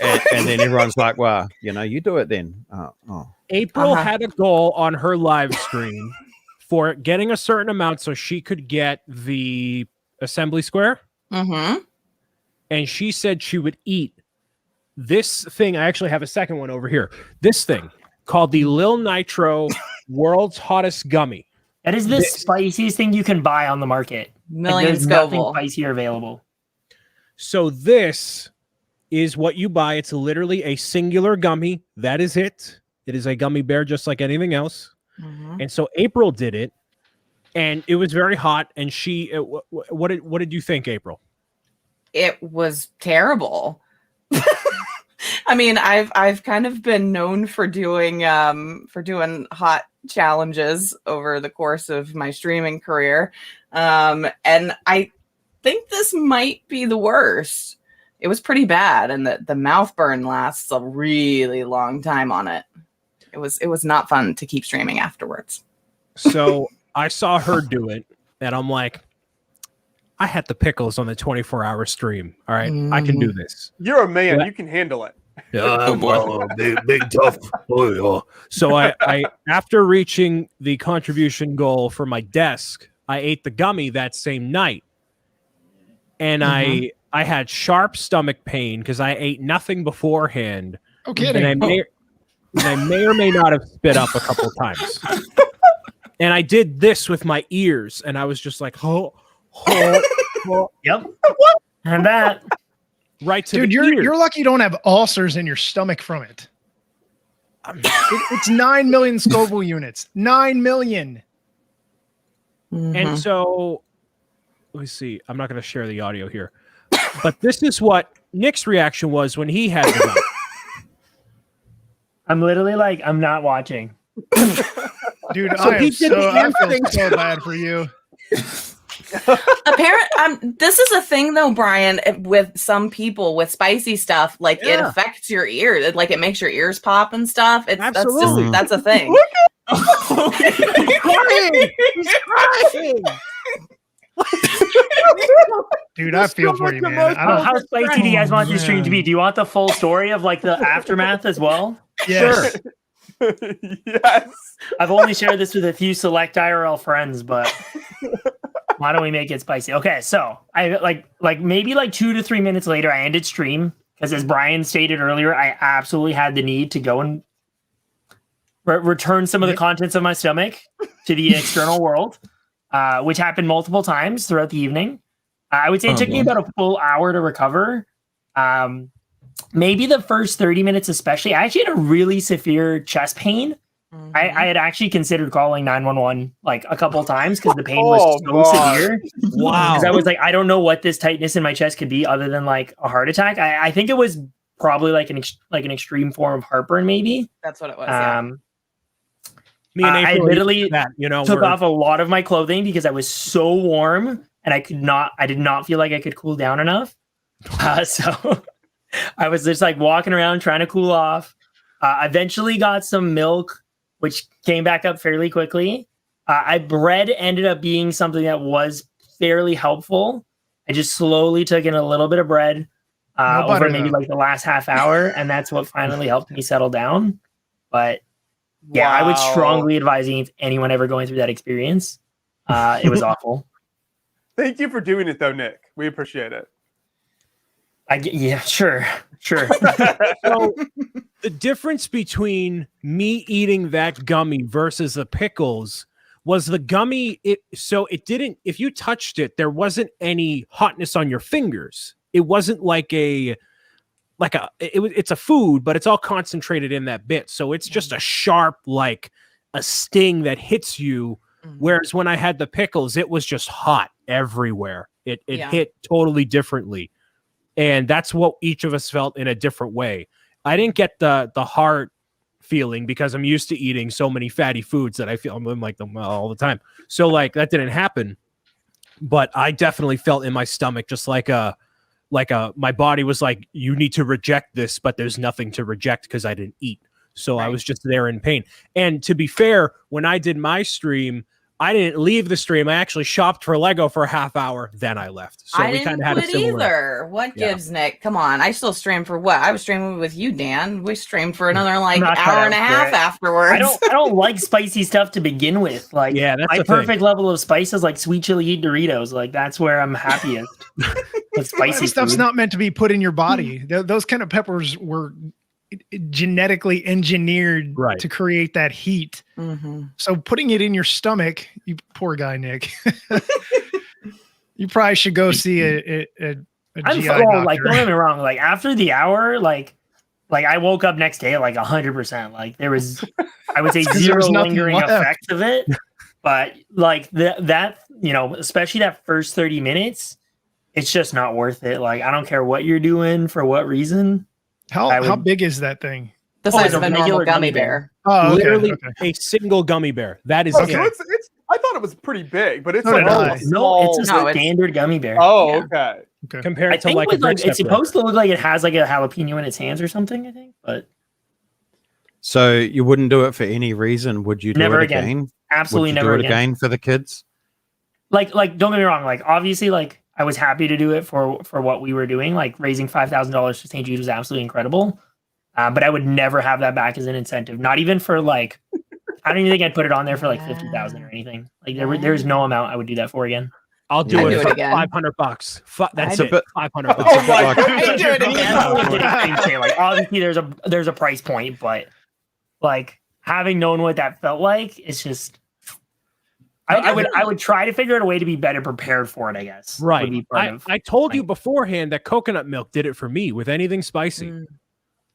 I I hate feel the coconut same. milk, so I feel like that Yeah. just make you throw up more, but I feel the same about the bomb hot sauce, Nick. I feel you, mate. I do. Yeah, that's that where stuff I was had just that plain nasty. tightness. Nasty. Ugh. Holly is saying what I hear is Joshua saying he could eat that. That's not. No, I just thought it was bigger than like a big size thing, but no, I definitely am not planning to do that. The 24-hour live stream, I leave that to Brian. He eats the spicy things as his punishment for joining us every year. Every year being 1 year. Well, that was on the whole thing, but yeah, the mustard, no, the sriracha in the watermelon, that is more your speed, probably. Yeah. Oh yeah. I'd be all about that. And Deanna's asking Brian, you gonna do it again? I do have the second one here for some reason, so I don't know. One day. Sriracha is about my perfect level of spice, which it's not super spicy by any means, but I like putting sriracha on stuff. Well, the problem is with that little thing, it's using extract from different peppers. So it's not like eating. You could eat the hottest right now is a North Carolina Reaper. You could eat one of those. You would feel it'd be miserable, but you're talking about ratcheting it up even further. Right. Yeah, your body. I have a friend that had like, I think they did a video for the Reaper 2 or 3 times. One of the videos is unreleased, but he did it twice with his friend. And the pain that he went through with that was just like, no. Yep. Yeah. It is meant to cause you pain, not pleasure. Mm-hmm. But it's for the kids. It was for the kids. Oh, yeah. You know what this reminds me of is that viral Amazon review of the sugar-free gummy bears from a few years back. You guys remember that? The ones that when you ate them, you had to stay pretty close to a bathroom. One of those all-time great product reviews on Amazon. I don't actually know what you guys are talking about, so I feel like someone needs to send me this. Oh, I'll send it to you, Nick. Please educate me. It's another common problem for people with the keto diet. The sugar-free stuff, the ingredient that they use in place of it keeps you close to a bathroom. Mm-hmm. Yeah. Anyway, I know that he was blocked, but I think we should talk about this miracle doctor. like seriously, he cured him of his high blood pressure. I didn't even Pretty look at that easy. comment. I just blocked it without even looking. There's a pill for that, but wow, man, all these other things that he can cure too. Right. You just got to text him on WhatsApp and then get. As all good doctors. He can cure me of my skin and face. That's pretty cool. I've always wanted to be cured of this face. The Facebook commenters really go all out sometimes. and I can get my ex back. Who wants their ex back? That's why they're their ex. Oh, I see that. Right. What? Etc. Right. So not only is he a miracle doctor, he can get your ex back. Wow. And if you have hepatitis, you can cure that too. That's incredible. This is what happens when you have 3 million followers on Facebook. There's gonna be a few that aren't all with it. There's others in there that we can't mention on stream, but man, I would love to. God. I haven't had an ex in 20 something odd years. So that's some pretty good going, man. If he can get my ex back. I don't even know where she's at these days. What's going on with Twitch right now? There was a raid from the local brick shop and friends. Oh, well, thank you. Oh, sorry, my bad. Yeah, that's right. I was supposed to be in charge of Dan, that's your job. You're raiding stuff. I know, but I was too busy trying to work out how this doctor is going to get my ex back. Thank you so much to the local brick shop for the raid. For the party of 11, the local brick shop can be found locally to you as long as they are your local brick shop. Is probably not in New Zealand. So, may not be local for me, but it's all good. But definitely an awesome streamer on Deanna's Twitch. throwing it down on the table in the Beyond the Brick live Whoa. stream. Jeez. How was your stream? What were you streaming? Asking for a friend. Thanks, Deanna. Josh, And Deanna, with the 10 gifted subs. Thank you so much. Hype, hype, hype. Throw it all in the chat. Hang on. Who got one? Some geek effect dude. We need some sound effects. Does anyone have any sound effects we can play? Isn't that what you're supposed to do? Yeah, they don't work through StreamYards though. Oh. Yeah. Well, pain in the backside. But yeah, Deanna did gift you 10 subs, so that is thank pretty, you for pretty that. awesome. Thank you so much, Deanna. Joshua doesn't know what that means, but thank you. Thanking you for a friend. It has the word gift in it, so I'm sure it was a nice gesture. Oh my god. Now you get access to all those spicy emotes of all of our heads. That's right. Oh, look at our faces. It's incredible. Yeah, Kirk, you have your own head emote. You can use it now. Oh, and this is great. Yeah. Joshua BMO collab. The Josh Only one's via just emotes. slightly freaky. Just saying.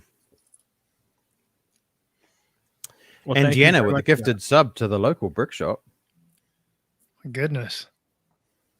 So when someone gifts a sub, they're gifting that sub to the channel that those people are on, or then you can give that sub to someone else. It's to your channel. They Okay. can use your emotes, basically, the people who get the gift. Okay. Yeah. So the local brick shop and the 10 other people will all be subscribed to the Beyond the Brick channel for the next month. Mm-hmm. Cool. Very cool. Thank you for that. I guess we only have the 3 emotes right now. It's just our faces. Is that all? So we've got to add more options for people, I guess. As much as I like these beautiful faces here. What a lineup. Yeah, you can unlock a maximum of 5 subscriber emotes with is it 50 subscribers? 50 subs, correct.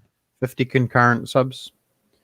So once you get 50 concurrents, you can unlock up to 5. So you could have 2 more. You could put Nick and April. Not you though, Dan, even though you're the one that's supposed to be running our Twitch. Nah, take up too much room. They only have 7, so right? much space, right? Technically 7 with tier 2 and 3, and then I think you Ah, can do true. like several more through bits as well. Yeah. And then there are emo updates coming later this year for affiliates. So To be Ooh. fair, you got 51 viewers in Twitch right now. That's pretty good going. yeah, That's about 40 more than I average. Almost just as many as Jang. He's still beating, though. Yeah, Not quite true there. that. Yeah, we could never compete with Jang. No. don't say that, Josh. Gotta believe. Yeah, 51's getting good though. It's because I disrespected his dog. That'll cost you. That's true. Joel Roston in the chat says, I came to the party late. What the heck did I miss? You missed literally everything. We're probably Everything. close to ending the show. Yes. So, yeah. Oh, it's been great. Everything. Especially for Brian. It's been, I think, maybe one of the top 5 episodes. There was the Technic episode with Serial that's up there. But besides that, and then Brian, that if you time need- we had Dan and the Brickmania crew on, and I don't think you said anything. No, I didn't. I don't think I said maybe 3 words the entire 2.5 hours, whatever it was. It was a record. Brian, if you need somebody to talk to after, my sister is a certified therapist, so we can get you some help, bud. It'll be all right. Did she convince me that the castle's going to happen? I'm sure with any amount of money, somebody can convince you it will happen. My people will reach out to your people. So all of these other emotes that people use here, for instance, like whatever all of this is, are from other channels that they're subscribed to, and then they can use those in other people's streams. Yep. That's Okay. mine, Nick's, Jake's, Stan's, Jang's, Super's. Brian's are at the end there. I like the hype penguin, Brian. That's pretty sweet. Thank you. Panfred Mhm. is in there as well. Oh, can you highlight Milan's right there? One of my emotes. One of my emotes is Luigi. Yeah. right in the middle. It's the only one he ever uses everywhere. He just comes in and That's spams the Luigi emote. Those are all a Nick's right there. Oh, I like that. I like the Batman one. I think the Batman one is my favorite. Thank you. Yeah, April, remember that time when I messaged you and said, hey, you want to be careful about using Lego emotes? I do And remember that. And me Still and Nick haven't have, cared. yeah, and me and Nick have both of these Lego emotes. I'm like, yeah, you shouldn't do that. The difference was yours were actual pictures, though, weren't they? No, they weren't. I tried to tell you that at the time. Oh, really? Oh, I didn't listen. Shocker. I will keep my Lego Luigi emote, and they will never take my sweet, beautiful boy from me. Never. Well, they could. Can't but wait they for that don't. cease and desist to arrive in your Ryan's email. is actually just a picture of the Lego Luigi. Straight up Like, stole it. I gotta call up my guy and get him illustrated. All right, that's what I'm gonna work on today. I wonder if they actually do care. You know, I know that Lego are really, really protective of the minifig, but Well, don't I bring. know it up we've on all the- used minifig emotes for ages. Dan. No one Dan, cares. there's 120 people watching, and the people from the Great Red Brick in the Sky could be here.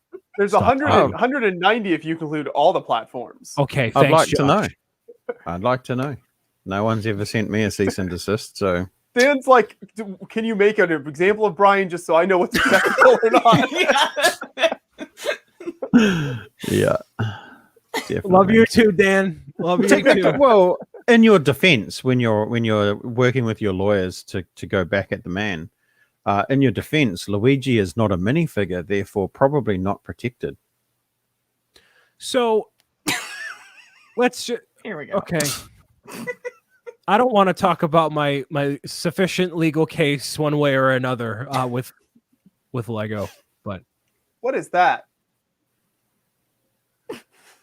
That It's is Lego- that is Lego a Sith Emperor Palpatine type. minifigure. Oh, It's a little hard to see on. If you look on Twitch, it's a lot more evident. okay. I see. He's got like the little minifig hands under his face, under his hood. Oh, gotcha. That's cool. Yeah, it's just hard Good to one. tell what it was at first. The wonderful set to build. Here, we'll just put this on screen so that if anyone's wondering what we were talking about, then it's really clear. Found on the Bricks O'Brien Twitch page. hey, thanks, kids. Thanks. Twitch.tv/Bricks O'Brien. Is that right? I'm actually gonna start changing my name on the calls. Actually, can I do that right now? You can actually. You can go into the options, or I don't know. I did have a drawing, a sticker inspired by the Mario, setup, the way it looks. Look at that. It's beautiful. It's just all Joshua. No, there's a few of you in there. Oh, there it is. There it is.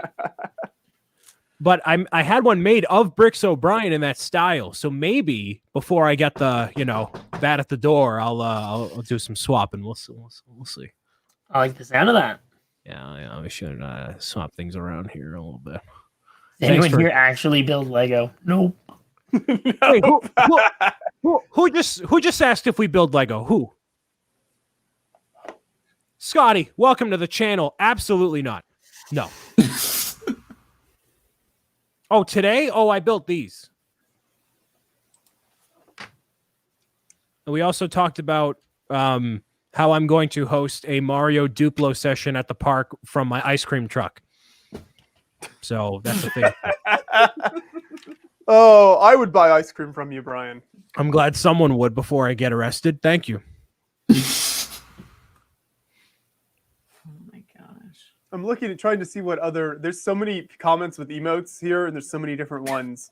Yep. It's hard to tell what they all are. The wonders of Twitch. Hmm. I can't believe we're still going.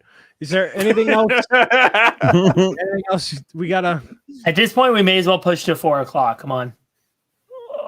Should we? We need a topic. All right, wait. Should I open another set to build? Oh God.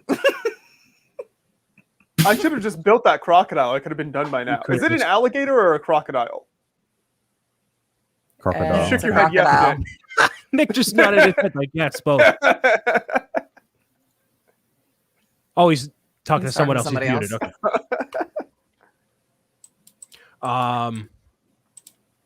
Richard Frostel is saying, "What are you people doing?"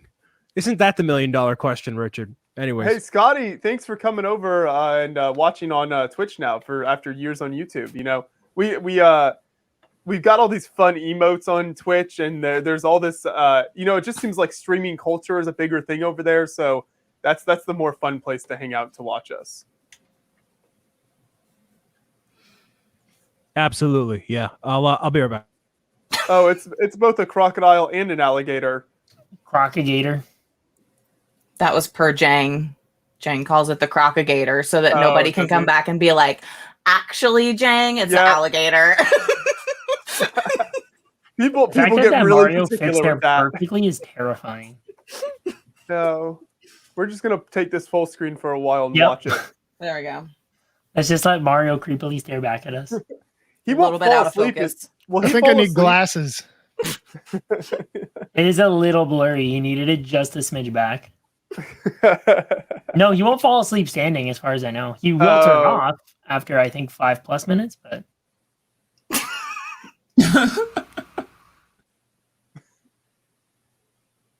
He's right on the edge. He's going to fall over.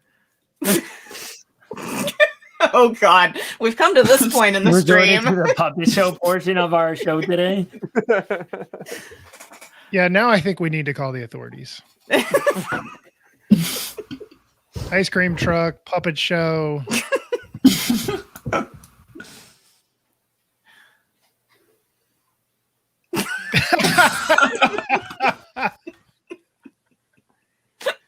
And scene. Well, great stream today, everybody. Oh, yeah. The mic sitting right in front like that is so perfect. What could Brian possibly be doing that's more important than being here for the final minutes of Oh this my gosh, stream? he's got holographic eyes? Yeah. Whoa. And the chest. I don't like how much he's winking at me. It's creeping me out. There's too much winking happening.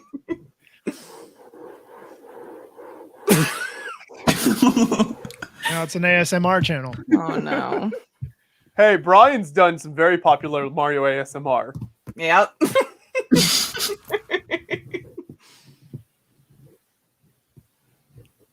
Dan, did you find this guy like just abandoned on the side of the road or something? No. No, it's a shop, part of a shop display. That one of the shops that comes to our shows.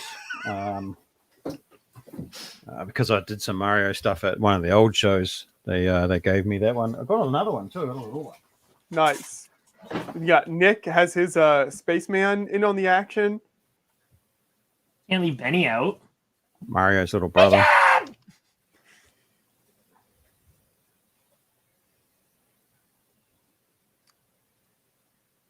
April, it's not a B, so it's not. I can't take you full screen because it's not on brand. Yep. Unikitty actually used to be on brand for me, but then I changed to bees.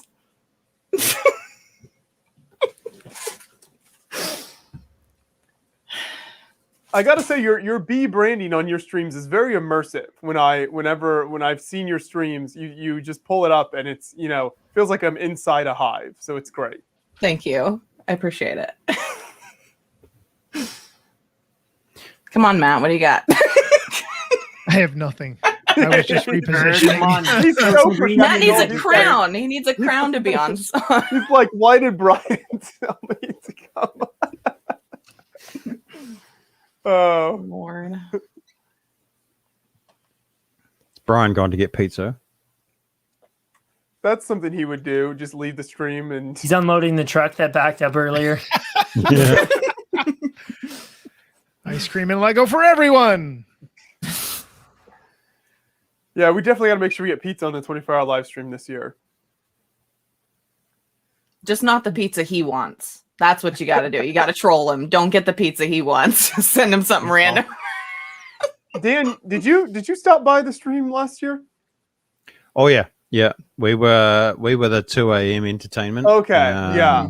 Sorry, There it's was a- always very difficult for me to remember who throughout the 24 hours who all stopped by. Mate, by the time we dropped on stream, you looked like you were nearly dead. To be There fair. were moments where I messaged Dan during that. 'Cause me and Dan were on at the same time, and I was like, "Is Joshua about to fall asleep?" Because you were like really getting to that Yeah. point where your head started to fall Yeah. down a little bit. Like, We were having the crack and slurp conversation with one of the Lego designers, who with I'm Justin sure Ramsden.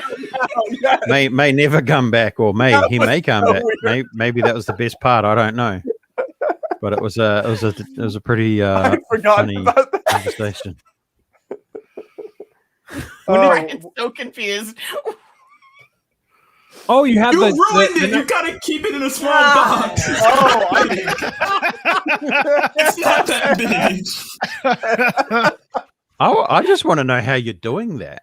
It's a Oh, poster it's board. It's just It's a such a poster board next- until I get a bigger one. I think I might actually invest in a bigger green screen. Just get it. It's so fun. It's just Such a a bright next green level poster streamer, board. Kirk. There's nothing else green there, Dan. So when something green appears, whatever is behind the transparency of the green screen will be there. It's Yeah. so flawless. Like the transition is just perfect. Mhm. All right. And these big boy tricks that I need to learn. I've actually done a green screen soup before. That was difficult to pull off, but it was like a floating head and stuff. Lord. the magic was ruined. Brian, you started a trend leaving Mario there. Then everybody Oh, had right. a little something in their screen. Well, so I normally have the big Mario to be a, oh, I'm away, I'll be right back. But then I realize that right on the edge of my computer monitor, right here, I can place a figure, and I gotta push my monitor, I think, a little bit forward, but I can put a figure there instead. Do you still do the birds thing on your streams? Isn't that what I do, you yeah. When is that still a thing? Yeah. So when I go away, I have this 10-hour loop of birds just going, and I actually I found a not like a copyright usable bird soundtrack to go kind of to it, so I can put that on stream too. Like, yeah, there's Mario. What's the rules on Twitch about having music in the background? Like, do people do that just like have something going, or are you not allowed to do that? No Stream copyrighted beats. music. Yeah. Yeah. You have to get stuff that's specifically for streaming, because if it's copyrighted, they can strike your channel. Gotcha. So it's like YouTube, basically Facebook, all of the similar Yeah. thing. Yeah, unless For a you're while. paying royalties. If like if you're subscribed to one of those royalty to a service that provides music, that's fine. But other than that, it has to be royalty free. So Stream Beats, what's the one you use, Nick? Pretzel What's it Rocks. called? Pretzel, yeah, Pretzel. Pretzel. So there's a few services that provide royalty free music. I end up playing like orchestral or jazz versions of popular video game soundtracks that are not held by the top 40 music labels and whatnot. And I give credit to them in like a link in my chat. I'm like, here's a playlist of everything I have from all these different artists and all Oh, that. that's cool. And I've never had any Birds. trouble.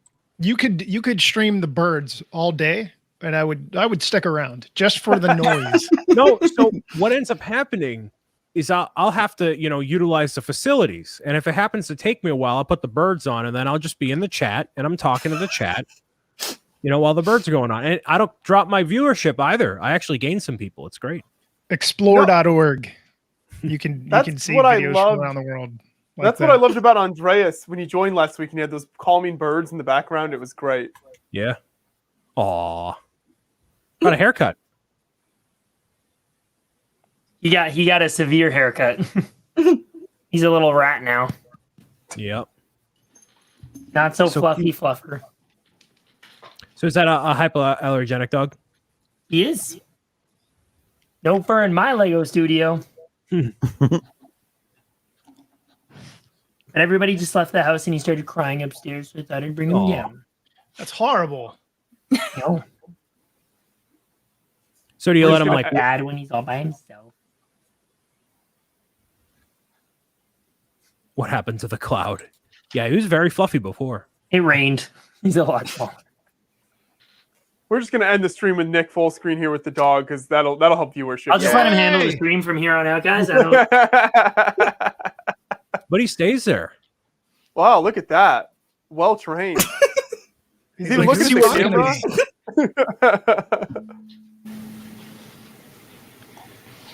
It's like, who's Is he- chatting? He can't get off that table. It's too high. Or Oh yeah, it's way too high. No choice but to hang out here, right, buddy? Poor little guy. My dog is a Maltese poodle mix, so a multi-poo. They call him. Yeah, Matt, I didn't realize you had 8 dogs. My wife has a problem.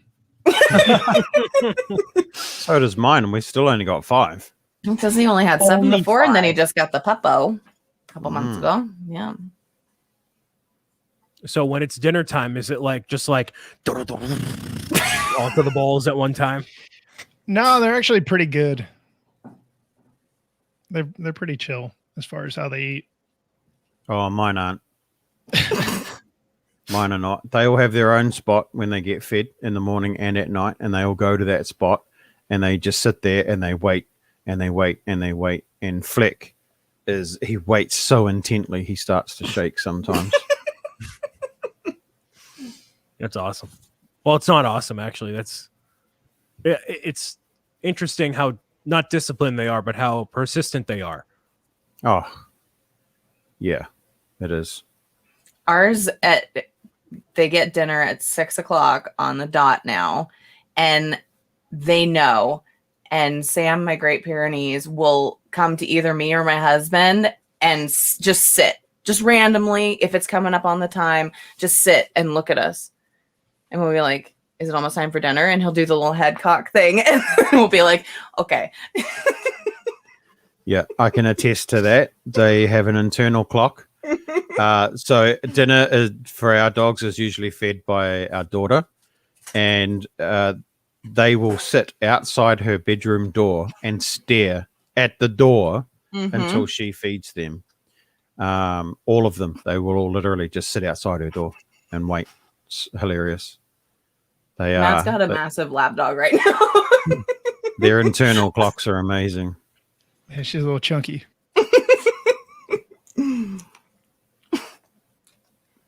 As a sidebar before we get out of here, Joshua, it was Sniffle Blocks who said, not sure if it's mentioned yet, but congrats on 900,000 subs on YouTube. Oh, thank you. Yes. Yeah, we Nice. passed that a Wow. few days ago. So, yeah, we'll see if we can hit 1 million this year. I'm not sure if it'll happen or not, but either way, yes, nice to finally hit over 900,000.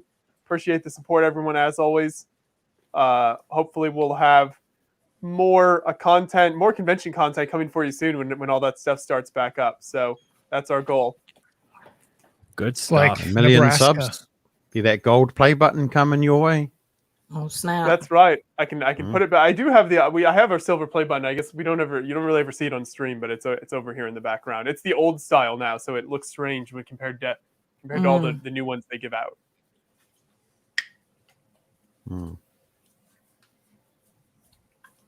It's a big Where's- deal. It's a Where's huge Brian's deal. pet penguin? I don't have any pets. I wish I had a penguin here to share one day. Do you still want a dog, Brian? 100%. When my life circumstances are good enough to have like a dog around so I can reliably take care of them, yeah. Smart But- man. Yeah, I don't want to live in a cramped apartment or be in a situation where I can't have a dog that can have a yard or whatever. So there will be a time, but not as soon as I would probably like. But we'll see. Okay. I have Until then, you can- no, go ahead. You can always visit the penguins at the zoo, right? Oh man, the New England Aquarium, they got a lot of penguins. Or is there aquarium? Is that what, I knew you had talked about someplace that Yeah, New England Aquarium's got the whole penguin thing. I should probably go and pet the penguins or whatever interactive experience they have just to get my fix. We'll see. To be Say, they let honest, you feed them here. Oh, They that's have little awesome. little buckets of little fish, so you can just kind of Yeah. to be honest, you don't need a huge section of property to have dogs. your dog will be quite happy living in an apartment as long as it gets the mental and physical stimulus elsewhere. Right. So if you take it down to the dog park or to the beach or Mhm. wherever else, obviously a dog's not going to do well if it's cooped up inside all day, every single day. But if you're getting that stimulus for the dog, when it's at home, it'll just sleep and chill and do dog things. Mhm. You don't need a huge yard. To be fair, a huge yard, we've got a reasonable sized yard here. It just becomes a mess because the dogs tear it up. But they don't really need it. They don't actually need it as long as they're getting that mental and physical stimulus. Mhm. Right. It's a lifestyle adjustment, is what it is. Yeah. Yeah. And if you get a dog that's appropriate for the space as well, so I wouldn't be getting a Saint Bernard in a 100 square foot apartment block or something like that. But I don't actually know how big that is because we use metric system here. But Not big. if you get yourself a small medium, they fit quite well, and also personality as well is a big thing with dogs. I wouldn't be going for like a sheepdog or a cattle dog or a farm type dog in a small space environment because they're just crazy. Go for a spaniel or those sorts of things. So yeah, I appreciate your dog knowledge, Dan, even if I don't appreciate the dogs as much as you do. that's fine. That's fine. We have cats too, if you like cats, Joshua. I think they're worse if that's possible. Accurate. Accurate. Okay, that's Josh good. is just not a pet person. Do you have a My fish? faith Do you is have anything? restored. I don't have any pets though. Fish would definitely be my go-to. I really like fish. Mm. That would be it. Yeah, I've also fish always aren't- found snakes are really cool. I could see myself owning a snake at some point, though. I feel like those can get out of hand pretty quickly. So Depends on how big of a snake, but yeah.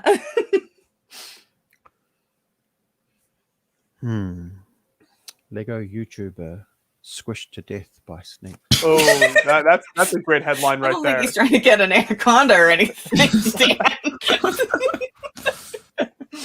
See, this is why I keep all of my pet opinions to myself because they're very unpopular with people. I can agree with you on the cat thing, though. Instead of losing more followers, you want to do this raid and potentially get out of here? Let's do it. So everyone on Twitch, Brian helpfully put in the chat here so we can start a raid. So we'll be losing you soon. I don't want Nick to get upset at me again by just doing it without warning. So thank you so much for joining us. Always good to see everyone. Goodbye now. Goodbye on Twitch. Goodbye. Let's see. I think it did it. There's this box that pops up that says You gotta raid hit now. raid now. Yeah. Hit raid Did now. I hit that? Yeah. Okay. Bye you bye, go. Twitch people. And then And times two hello, by everyone on YouTube. Now we're Are here we to still just the live? true fans. That's really what the goal was. Oh, this guy. Oh, well, this has been a great stream. Thanks everyone for stopping by. Check out where's the best place to check out the Bricks King podcast and everything online. You can find it anywhere. My link tree has all the main podcasting websites. iHeart has their own podcasting app. You can get it literally anywhere. It's on YouTube now. It's just literally anywhere. Just search it up. It pops up anywhere. So, yeah. Perfect. Thanks everyone for watching. We will